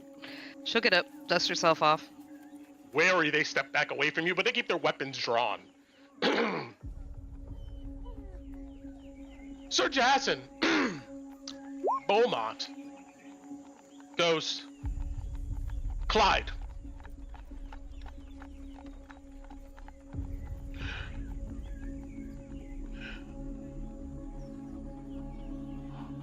I want you to take the weapons from Peter over here. Get the others, bring them inside, and throw him in a cage if he resists. I step out of the way. I sit up on the table. You see, he goes, this is an outrage! I gave him back his money! You see this guy named Clyde comes over, he backs up, opens the door, whistles for these guys to come in. You know, Peter, you could run right now. Maybe you get away. There's a window right behind you. Screw you! Try it. Please. I dare you. Fucking coward. You see, he goes, I ain't giving him nothing. You see, he draws his sword. You have to take it from me! Sleight of hand, I draw my gun and I shoot him. Alright, roll an attack roll. You got it. You want me to roll a sleight of hand to get advantage? Sure. Okay. 18. Alright, let's see, what is this guy's AC? You shoot at him and it plinks off of his armor. No, that's my sleight of hand, so he doesn't see. No, he doesn't see. Yeah. He doesn't see. Okay. I'm gonna shoot you. You're so quick. It's out the holster in 2 seconds. You see Jackson jump at the gunshot. Fucking. That's perfect. It slams into the wall, and then the bullet goes ricocheting around the room. This guy in the cage kind of ducks a bit and looks around. Drop it, boy, or the next one goes through your head. After you shoot at him, you see he lunges for you, but these two guys, you see instantly, they have their bolas out, and they throw it in his direction, and with all three of them, they wrap this dude up, and then they pile on top of him, drag him to the ground. He's struggling the whole time, cursing. You see they strip him of his weapons, and then one of them opens the gate here. This guy steps back. And then they drag him into the cell. After much hassle, Alice and Kalina, you see the whole wagon is like moving back and forth. You hear a gunshot echo out from inside. You hear a bunch of screaming, and then I don't know. Do you guys do anything? Are there any guards around us? Oh yeah, you see Shit. 2 more guys definitely come up, and they're watching. Around there. Alice will let out a... What is it? She'll let out one long, one short whistle, real loud. For Louis. I don't know if he can hear in there. Louis, roll me a perception check. You got it. A 9. You don't hear anything. It's too much chaos going on here with this guy screaming and shouting. Eventually, though, outside, you see the wagon settle down. And inside, Torrid, you witness this. They slam the gate. You see this guy grabs some keys from Jason, and they lock it. And you see he throws himself up against the gate. He goes, I've served Guild Stanford all my life! Over some copper coins? This is ridiculous! You see he begins shaking the cage. If you don't calm down, Peter, we're gonna have to put you unconscious. Actually, Clyde, you see, Clyde, the table you're sitting on, he kind of like shoves you to get out the way. Yeah, you see that there's a box on the table. You see he picks up the box and opens it. And inside you see that there's what looks like a series of needles. That looks familiar. You see he shuts the box looking at you, Loey, and takes it and hands it to Jason. You see he then rummages under the desk and takes out what looks to be a gun. He loads the needle inside of it, and he comes up to the bars, And you see this guy is like raising his arms and trying to dodge back and forth, but this dude in the cell here grabs him and holds him. And then they shoot him. And then after a moment, you see his body goes limp as he mumbles and drools. We've gotten quiet again. Right? Yeah. Oh, Alice would let out another one long, one short Do I hear whistle. Roll me a perception. it? Sure. Not as loud. 18. Roll me another one. Another one? 19. Oh yeah, you hear, you can faintly hear a whistle. I give one long and one short in response. Roll me a perception check at disadvantage, Alice. Okay. Yeah, one long, one short. 9. You don't hear anything. Do I get a perception check even if I don't know what it means? Yeah, sure.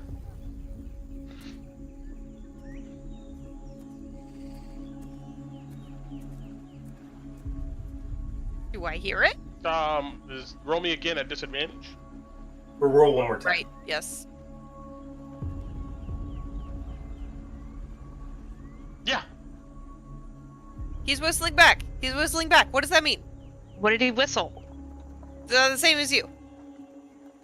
He's checking in. Okay. He's fine. Helena will calm down. Alice is just pacing outside. Jackson adjusts his clothes and sits down and goes, he'll be taken back to Geldstad.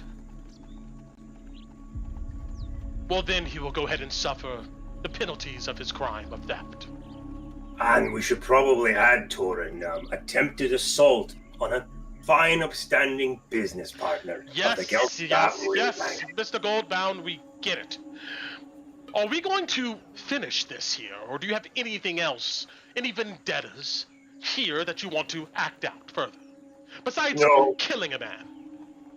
Well, Jason, you hire me to kill people. If I wasn't a killer, I wouldn't be very good at my job, would I? I'm beginning to believe I've maybe found the right person for the job. Good. Louis, you sure about this? If he's really willing to clap his own man in iron so he can get this done, and he's willing to have him break rocks, and I never see that fuckwad again, I could sign it for the business. Very well then, gentlemen. Shall we finish this? Do you want to take on the extra debt of the 20k gold or not? No. We'll be doing the 40, 20, 10, whatever the fuck that was, right? Torin, that thing. You know. Torin knows. Understood. You see he reaches into a pocket and takes out a gold pen. He sets it in front of you, Torin. I would need your signature as his counsel. And of course yours, Mr. Goldbound. Wait, Torin, can you make an amendment in there that Peter here is to serve terms? Just in case you decide just to haul him away and lie to me, Jason. Can't have that. And you're a man of your contracts, so let's have that truth in there too. Very well. You see he takes you see he's out of patience. He takes the binder, turns it over. You see he then takes out a different pen. You see at the last page he creates a line item. Sir Peter here will go ahead and serve a sentence for theft, petty theft, and assault. How long is that? Right. You have no idea. It's not. You have no idea. Torin, how long is that? Would I be able to roll history to know how traditionally that long that is? You're from West Amar. Yeah, you can roll me his. Okay. 13. All right. Let me go to here.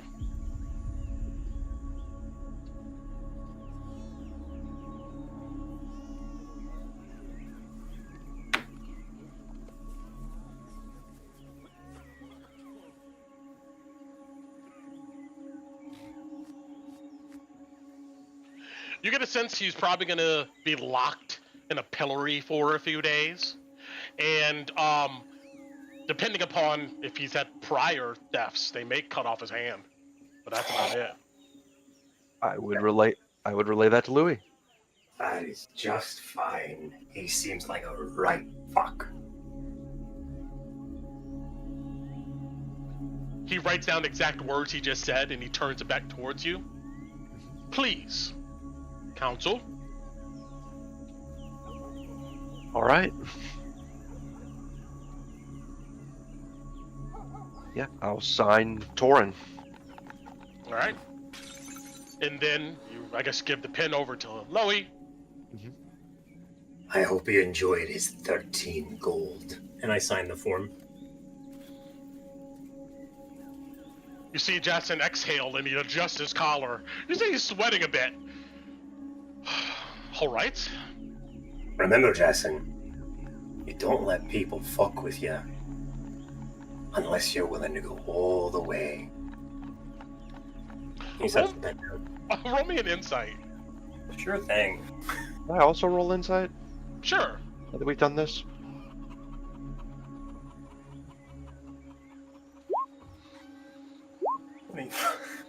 I'll wait till... You see that he refuses to meet your gaze as he swallows hard. I understand, Mr. Goldbound.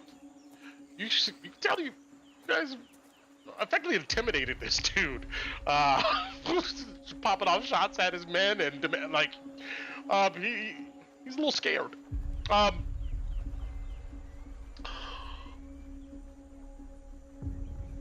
Well, most contracts, without a specified date, resolves themselves and should be resolved within the first quarter of the year. 4 months you have to do as you say with the Queen of Thieves. After then, it becomes null and void.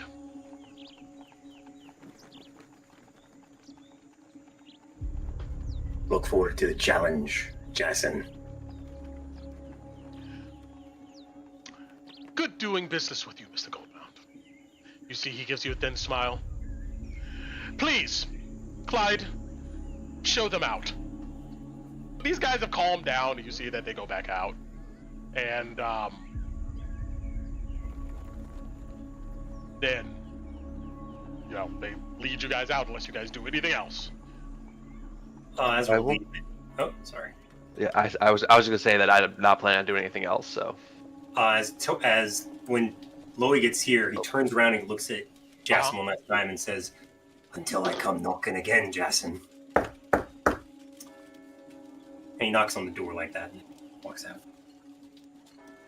He just stares at you as the door shuts. You can see that fear in his eyes.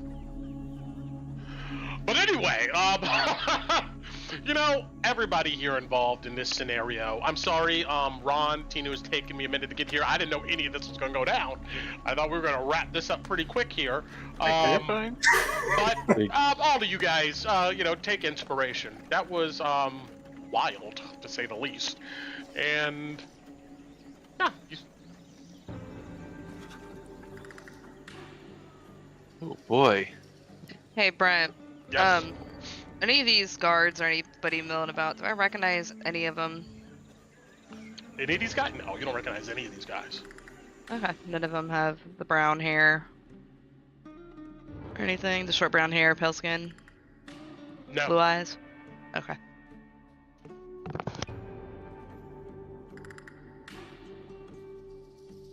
All right. Well, you guys are back together. Yes. And We see the guards though next to Alice and Kalina who are tied up, right? The guard next to Kalina. Nobody's tied up at the moment. The guy who got tied up was the dude that you shot at.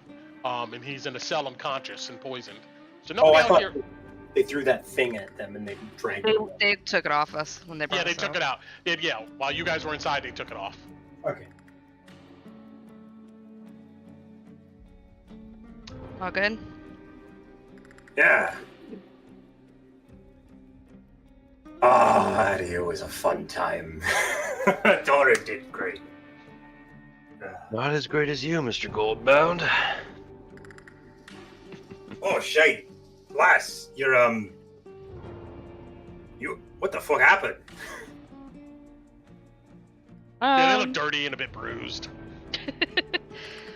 Thought you're in trouble. Who's coming to help? Ah. Good luck that did. Maybe it did help. Yeah. Get done what you needed? Yeah. Yeah, we're signed on, Hattie. We've got our, target. We'll turn it back now. I'm glad you made that choice, and she'll hand Louis the paper. Okay. I'm going to share this also with you, Loey, and it should be in roll 20 called Note to Alice. Give me 1 second. And there. That's what I got back when I was inquiring about your sister. There's a very grim look on Louis' face. Shit. Sorry to kill the vibe.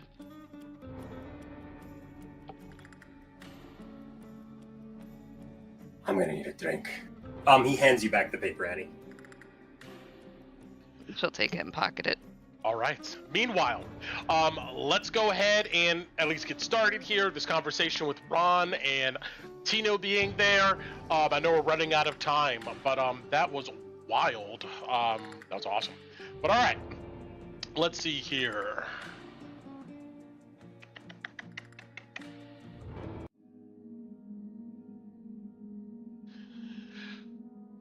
And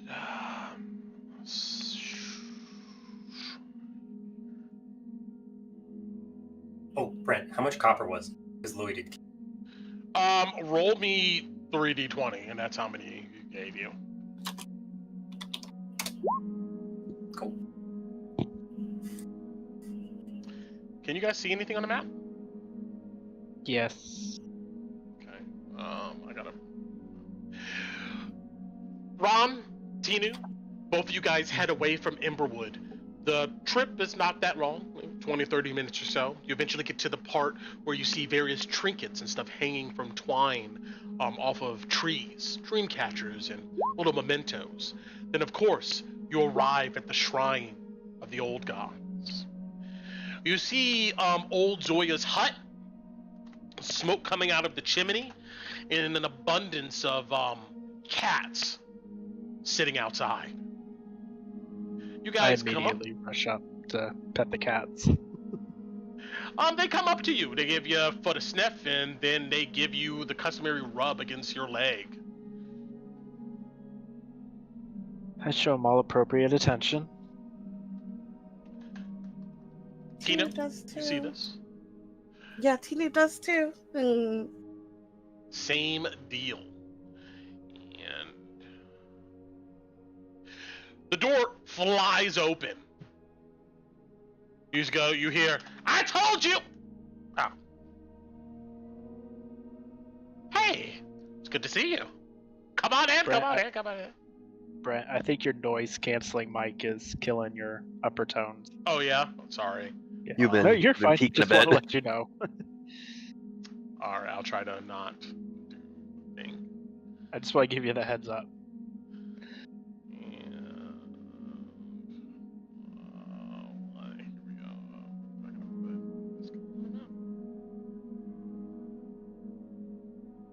Oh, that's why, because I'm still in initiative. I was like, I can't see anything. All right. There we go. Okay. Door flies open and... Yeah, you see old Zoya, she says something, fixes her face, she goes, Ron! Come on in, come on in. Good to see you too. I'm here too. And Tinu. Yes, girls, good to see you too. Shut the door behind you. I don't want them cats in here pissing all over my place. You see that there's, clutter, alchemical, herbal supplies everywhere. The fire is going. It smells like old food in here. You see that she goes over to a desk or table here, and you see she has several what looks to be herbal components out. It looks like she's mashing up something in the bowl. She sits down and continues grinding. She looks at you, gives you a wide smile. Why are you here? Well, I have a few pieces of information and, unfortunately a few questions on top of that. So. Take a seat, sure. Sure. He'll sit across from her for the most part. So. I'm listening. So first and foremost, this is probably more of a out of character question. How many days till the witch hunt? It's on the 30th apparently, and so today is the 21st, so it looks like there's 9 days. Cool. Make a note of that separately. Actually, excuse me. What you know is that a group of people are supposed to meet this Hedrick Klossner on the 30th. When the actual hunt itself is happening, you're not certain. So 9 days from now, these guys are supposed to meet up and, I guess, plan something. Okay. And by recollection, would Hedrick be that person that we roamed with? When you first came here and... Yes. Yes. Okay.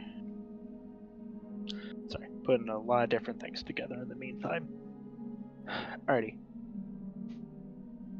Cool. So, Holdoy, I found out that, the guy that's leading the witch hunt is the one who I'm pretty sure is in the same state that Hot was when you met him in his last state. She shakes her head. It figures. It continues to consume.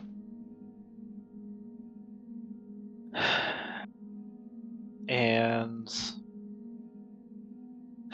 the other night, it tried to do the same to me while we were in view of the crater. She stops pedestaling. You went to the outskirts, a place called the Scar, run by some dwarven folk.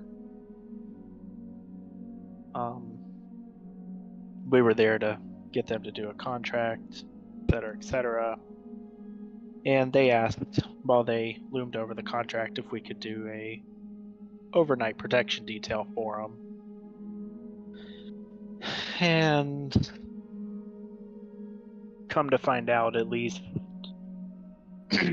the voice in the crater and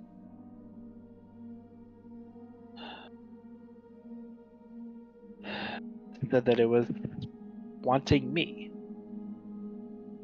and then somehow pulled me into the Fonzook unknowingly and told me numerous times that it needed me to complete it.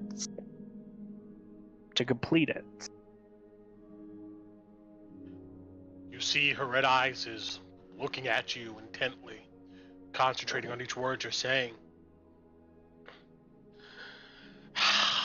You see she starts to pedestal again. She goes, "It's hunting us, Ron. You know why?" I guess because they need our power to complete its transition of the Fonzook? She nods. For the longest time, we were the guardians of the dream world. Most sleep and never think of it. But the Fonzook is a place of pure creation, a transition place between other worlds. And there also were the monuments to the old gods. It once saw powers. Yes.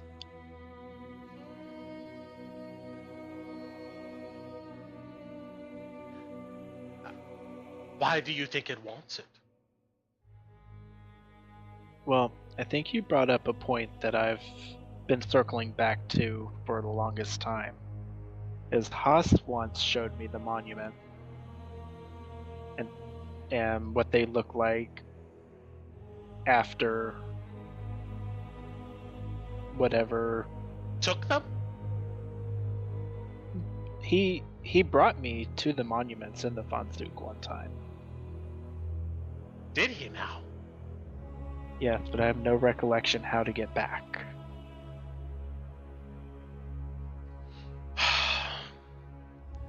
And I touched the one for...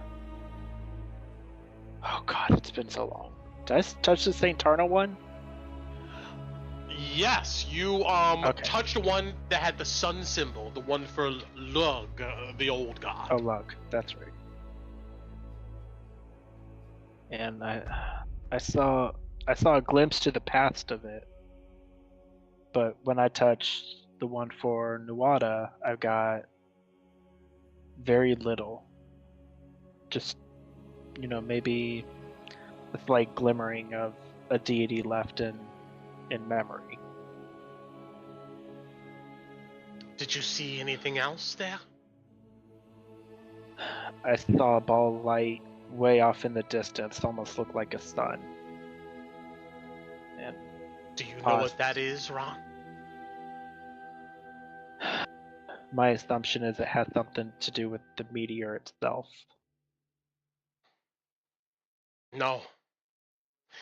I've been there. It's been a long time. Only the elders know of its location. Which I do. And unfortunately, it's not a place that you can just transition to. You're not going to be able to go there. And even if you did go there, like you saw, there's nothing left. Because that ball of light, she says, leaning forward,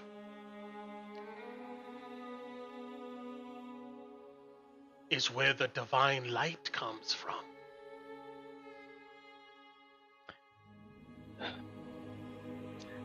Boss asked me about that when he took me. And I guess divinity's based off those who believe in it. So I guess when you say the divine light, are you talking about a god that oversees all gods? I wouldn't say this divine light is an overgod of anything. It's an interloper. It came to our world.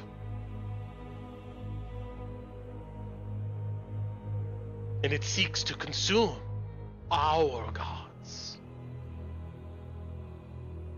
And that's what you saw. It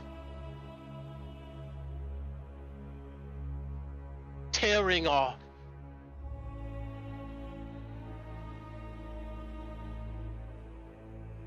our world apart from the Fonzook.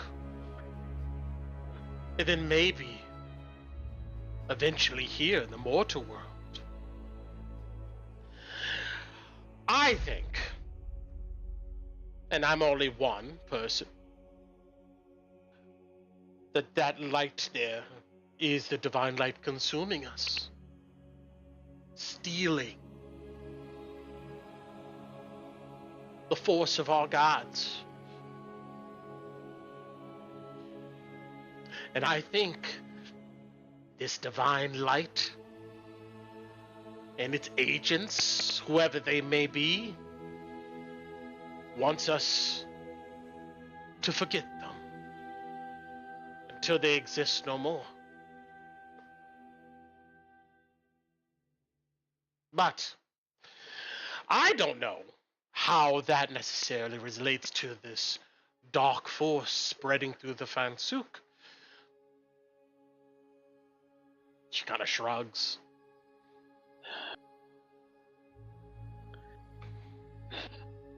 It just makes it hard when you see people like the followers of the Falling Fire who embrace the Makir and, you know, put their souls into crystals, you know, granting the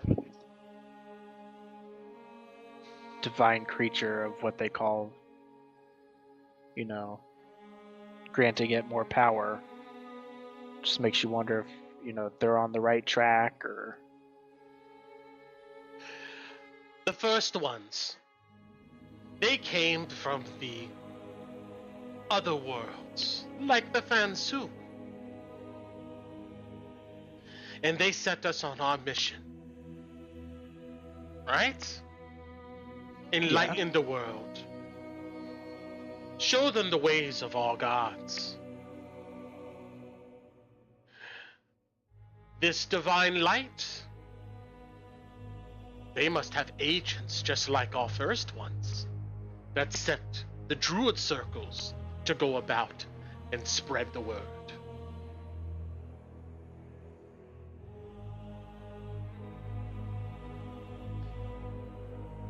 They're trying to do what we did. Except instead of us all living together, being in tune with our world, and the old gods, this divine light, this interloper, this new god has other aspirations than synchronicity. It's a conquering god. One that will accept no others before it.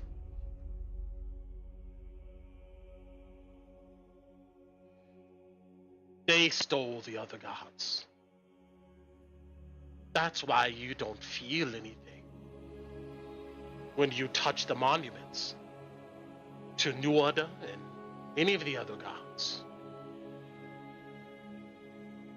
She looks kind of sad, actually. Goes, I don't know if they're completely gone. I don't think so. But they can barely be heard these days.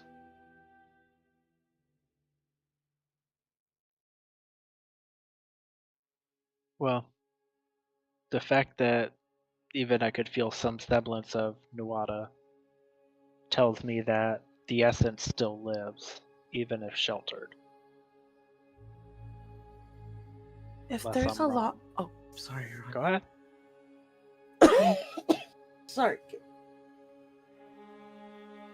Oh, excuse me. Okay, Tina kind of speaks up and says, if there were a lot of old gods and there's only one of the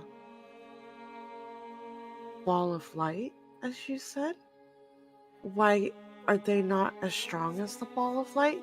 Could they not all beat the ball of light together? You would think such. But you see she gets up, grabs some more items from her shelf and brings it over and gets another bowl. A long time ago, before you were even a thought. I think Ron may have still been around, but even then I'm not sure.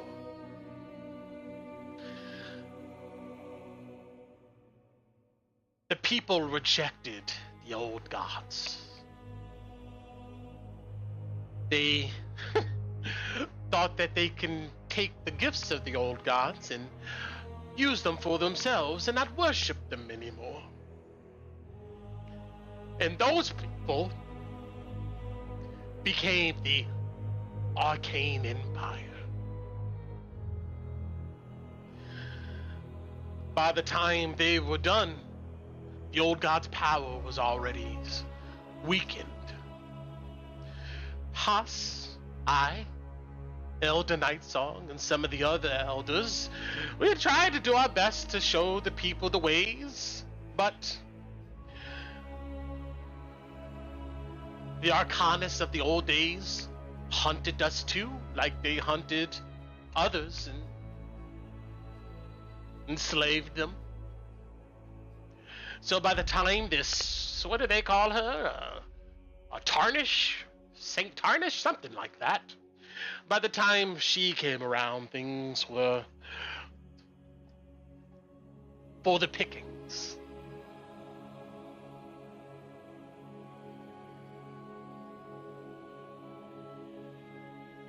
So Saint Tarna isn't a good god then? No! Ha! She spats. Saint Tarna, the divine light, and whatever this other thing is, this darkness, they're all interlopers if you ask me. They have perverted our world. And that's part of the reason why things are falling apart. Maybe this darkness is punishment.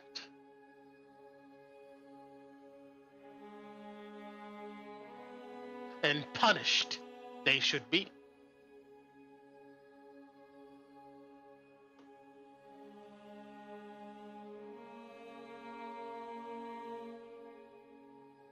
But what do I know? I'm just a crazy old lady in the woods, right? I've preached this before many times. Nobody cares. Nobody listens anymore. Well, I'm here. I'm listening. Oh, I know you're here, Ron. You're the last of us. When the media fell, and the circles performed their rituals in the Fansu, they were all consumed. It's just you, me, Elder Nightsong, and your friends. He just looks at you, Tinu, who might believe, left. And after us, I guess there's no more old gods. And I'm pretty sure there's some people in big castles and temples who would love that. But what they don't know is the darkness uses our power to undermine them. Take our power, invade their dreams. Pretend to be us. Why? I'm uncertain. The nature of this darkness is chaos. Maybe that's what it wants.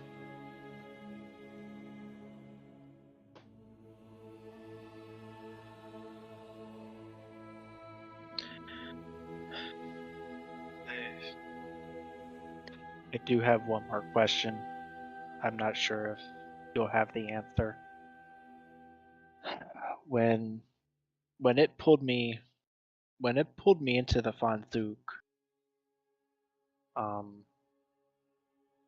back at the Scar, it was the first time I was unable to tell if I was dreaming or awake. And I was acting out my dreams in the real world.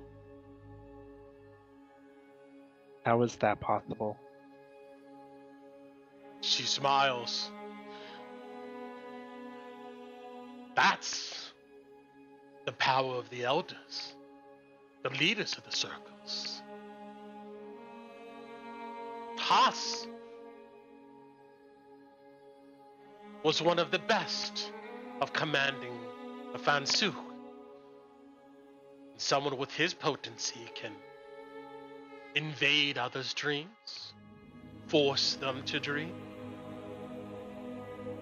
and maybe consume them within it. I think this thing is using Haas's powers to hunt you down.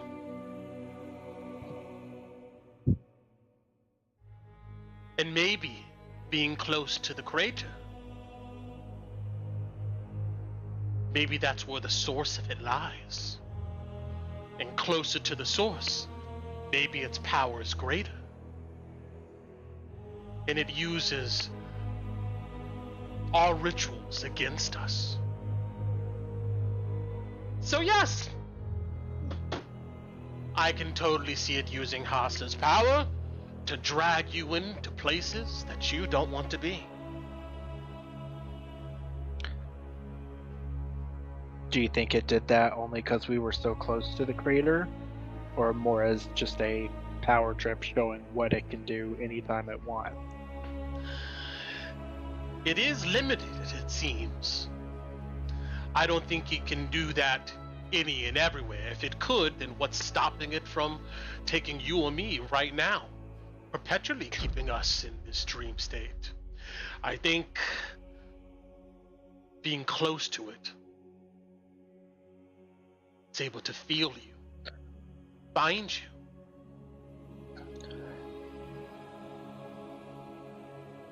and force you to dream in ways that you don't want to. You said that on the way here, you were pulled into a dream you didn't remember. And when you awoke it consumed this other crazy man. Yeah, the one who seems to be organizing the witch hunt in 9 days. They're coming for me, Ron. We'll see if they're successful. You did suggest if we could find that man again, to try roaming and see if we could free him from his bond in the Fansuk. You could. Be very hard, though. Because you're playing in the Fansuk, a realm that it's slowly consuming, taking over. It has the collective power of all the druids it has consumed.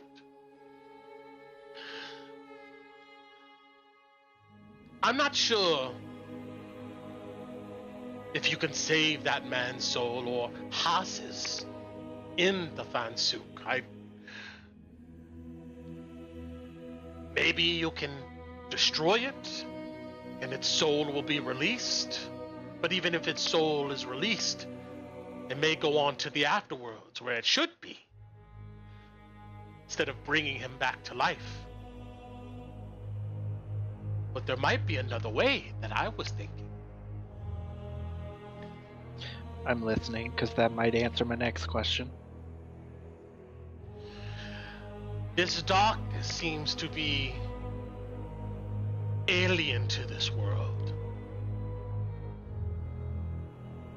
It doesn't seem to know how people like you, me, your friends, or anybody interacts. And it seems to have a hard time learning it. That can be used to our advantage if we can get it to manifest itself here in the mortal world, which could be done, but it's risky.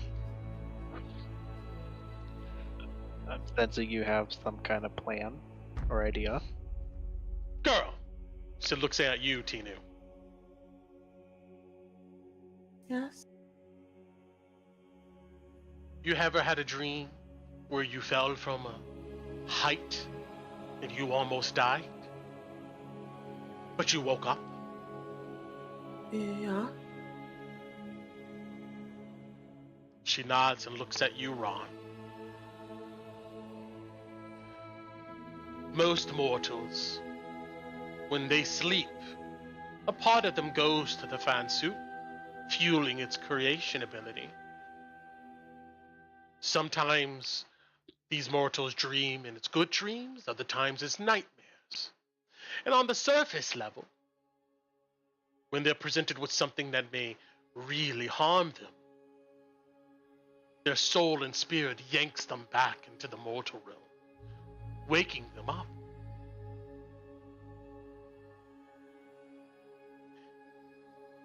If you had an entity, a person, consumed by the Fansu, and you were able to roam with them and present them a moment where they may perish, it could force the creature into this world. But it'll have to be a deep dream. Deepest of levels. And if that moment of death comes, and you awaken everyone, you could bring it into this world. With it being in this world, it's governed by the mortal world's rules. It can't manipulate the environment. It can't create monsters or send you to unfamiliar places. It's stuck here with you. And that's the moment where you strike.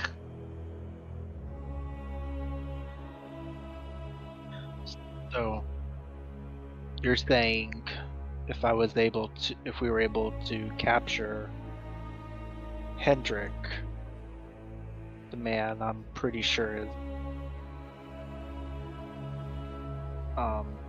corrupted by the Makir, get him to She's get nodding. him to the super deep dreams roaming state, have him on the brink of death, and wake him up with me and everybody else who's in that state, it could possibly force this Makir entity out into the real world, into his body. Well, his body may be destroyed in the process, but it will come into this world. And I will give you this, Ron. You remember in two instances. One, when Loey was roaming and he was about to wake up. Well, actually, Tina would probably remember this. There was like a hand reaching out of his gut in an impossible way. Ron, you would remember in that dream state that you were captured in at the Scar, this creature arose out of the body of one of these dwarves. Yeah. I'm not sure it would survive the process, but it would be here.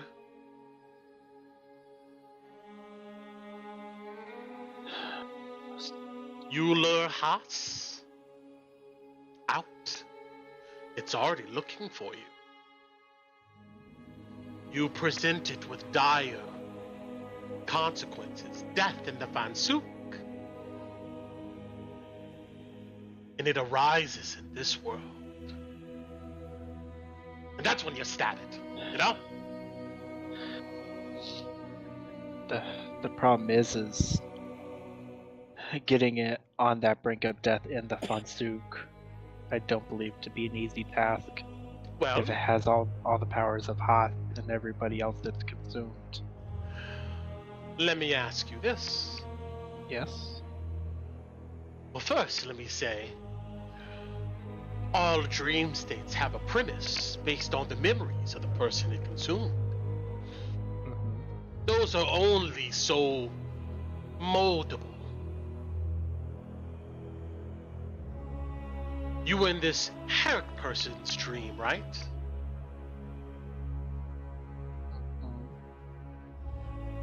What was that dream about? We were on a train, and based on what I've gathered over the following weeks of conversation, he was on some sort of assassination mission. But we never got to the end of the dream. He touched some tentacles that were in one of the boxcars. And when he did, his body disappeared. What happened to that train? You don't know. At the dream, I woke everybody up because the tentacles were coming after me next. Well, maybe if you understand what happened to that train, maybe that can present a way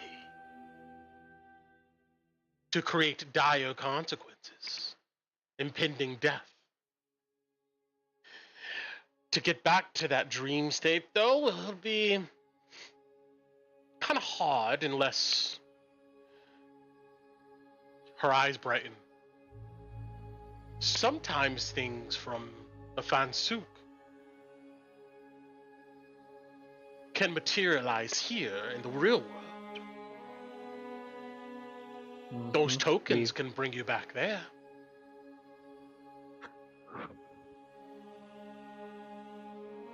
Good to know. Do you think a potent sleeping draft might assist with getting him to that level as well? Potent sleeping draft? Correct, like a potion. Yes. A potion? A spell?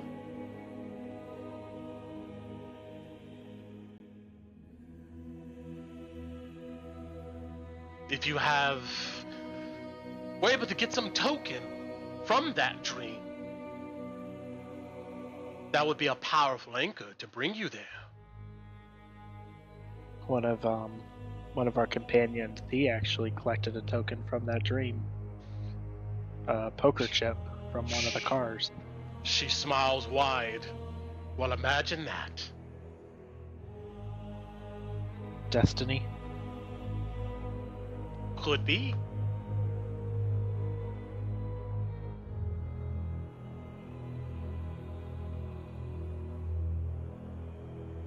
If you're able to rid this world of this creature that's consumed Haas, that would be a big blow. No longer can it force people into dream states. You can get close to the crater without worry. And then you can see what this thing is.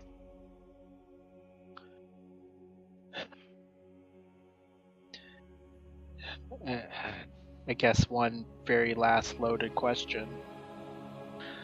Do you think we're ready for this?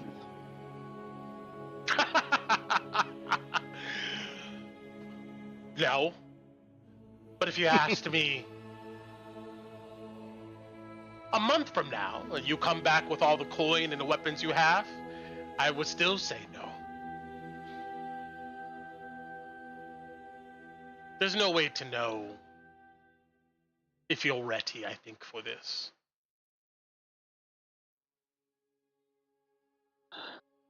But I would definitely make sure you have all your stuff in order.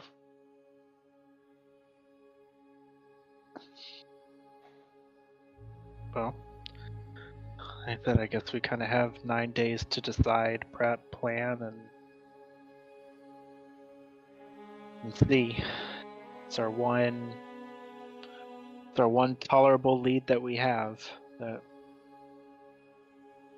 we can work with. So She nods. He plans on coming here. We can be waiting for him.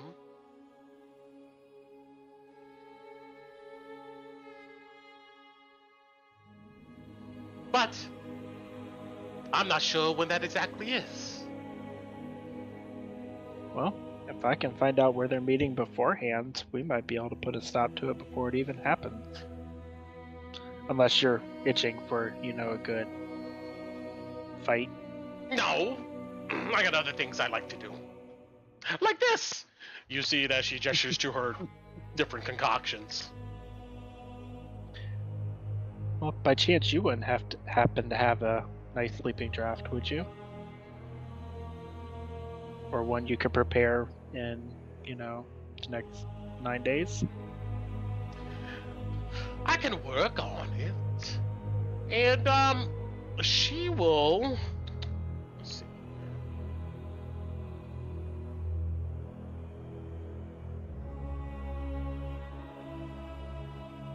If you can get me some of the herbs that I need, I think I can whip up something. You get a sense that, just mechanically it's easier since we're running out of time here.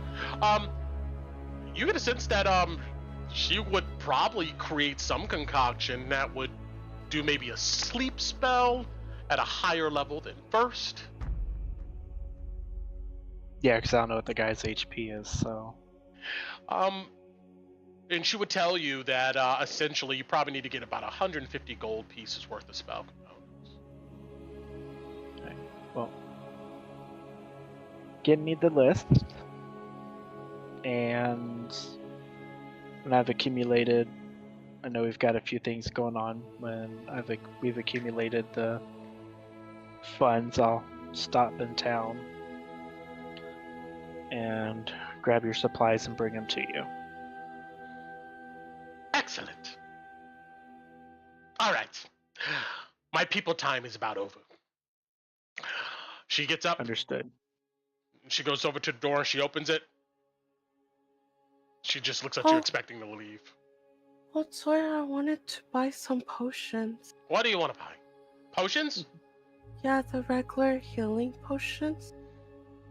We'll put some gold at the shrine, girl, and here. You see that she goes over and grabs what looks to be a hollowed out bone type of canister, and she hands it over to you. Okay. Is she, you said they were 50 gold, or how much is it? 50, yes. Okay.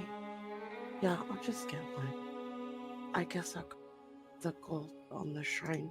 All right, good job, good. You see she's like pushing Thank both of you. you, like, you're welcome, see you later. And she slams the door when you guys go back outside.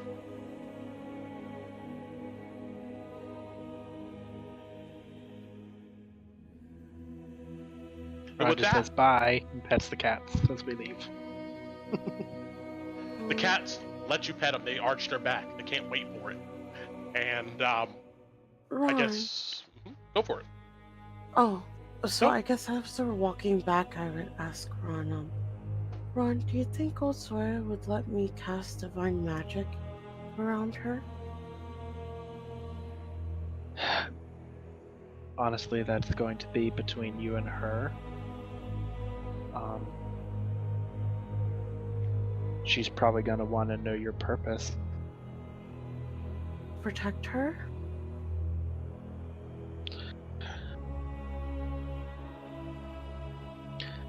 Because I could do a glyph of warding, and when she stands on it, it'll trigger the glyph, and it'll cast Ice Block. But I don't know if she would let me do it. She sounded like she didn't really like She's magic. as strong as she is. I think she's also, in a sense, accepted the inevitable that she could die any day, and if it's her time, it's her time. If you wanted to do something like that, I would highly recommend getting her approval beforehand. Oh yeah, no, I wouldn't just But- do it. I don't have the answer if she would allow you to or not. And then last thing, you guys kept talking about a ball of light.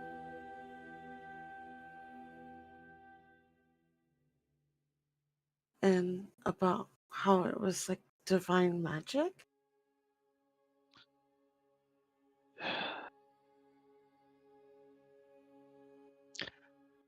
How, if you're okay with it, how about you remind me tonight, and I will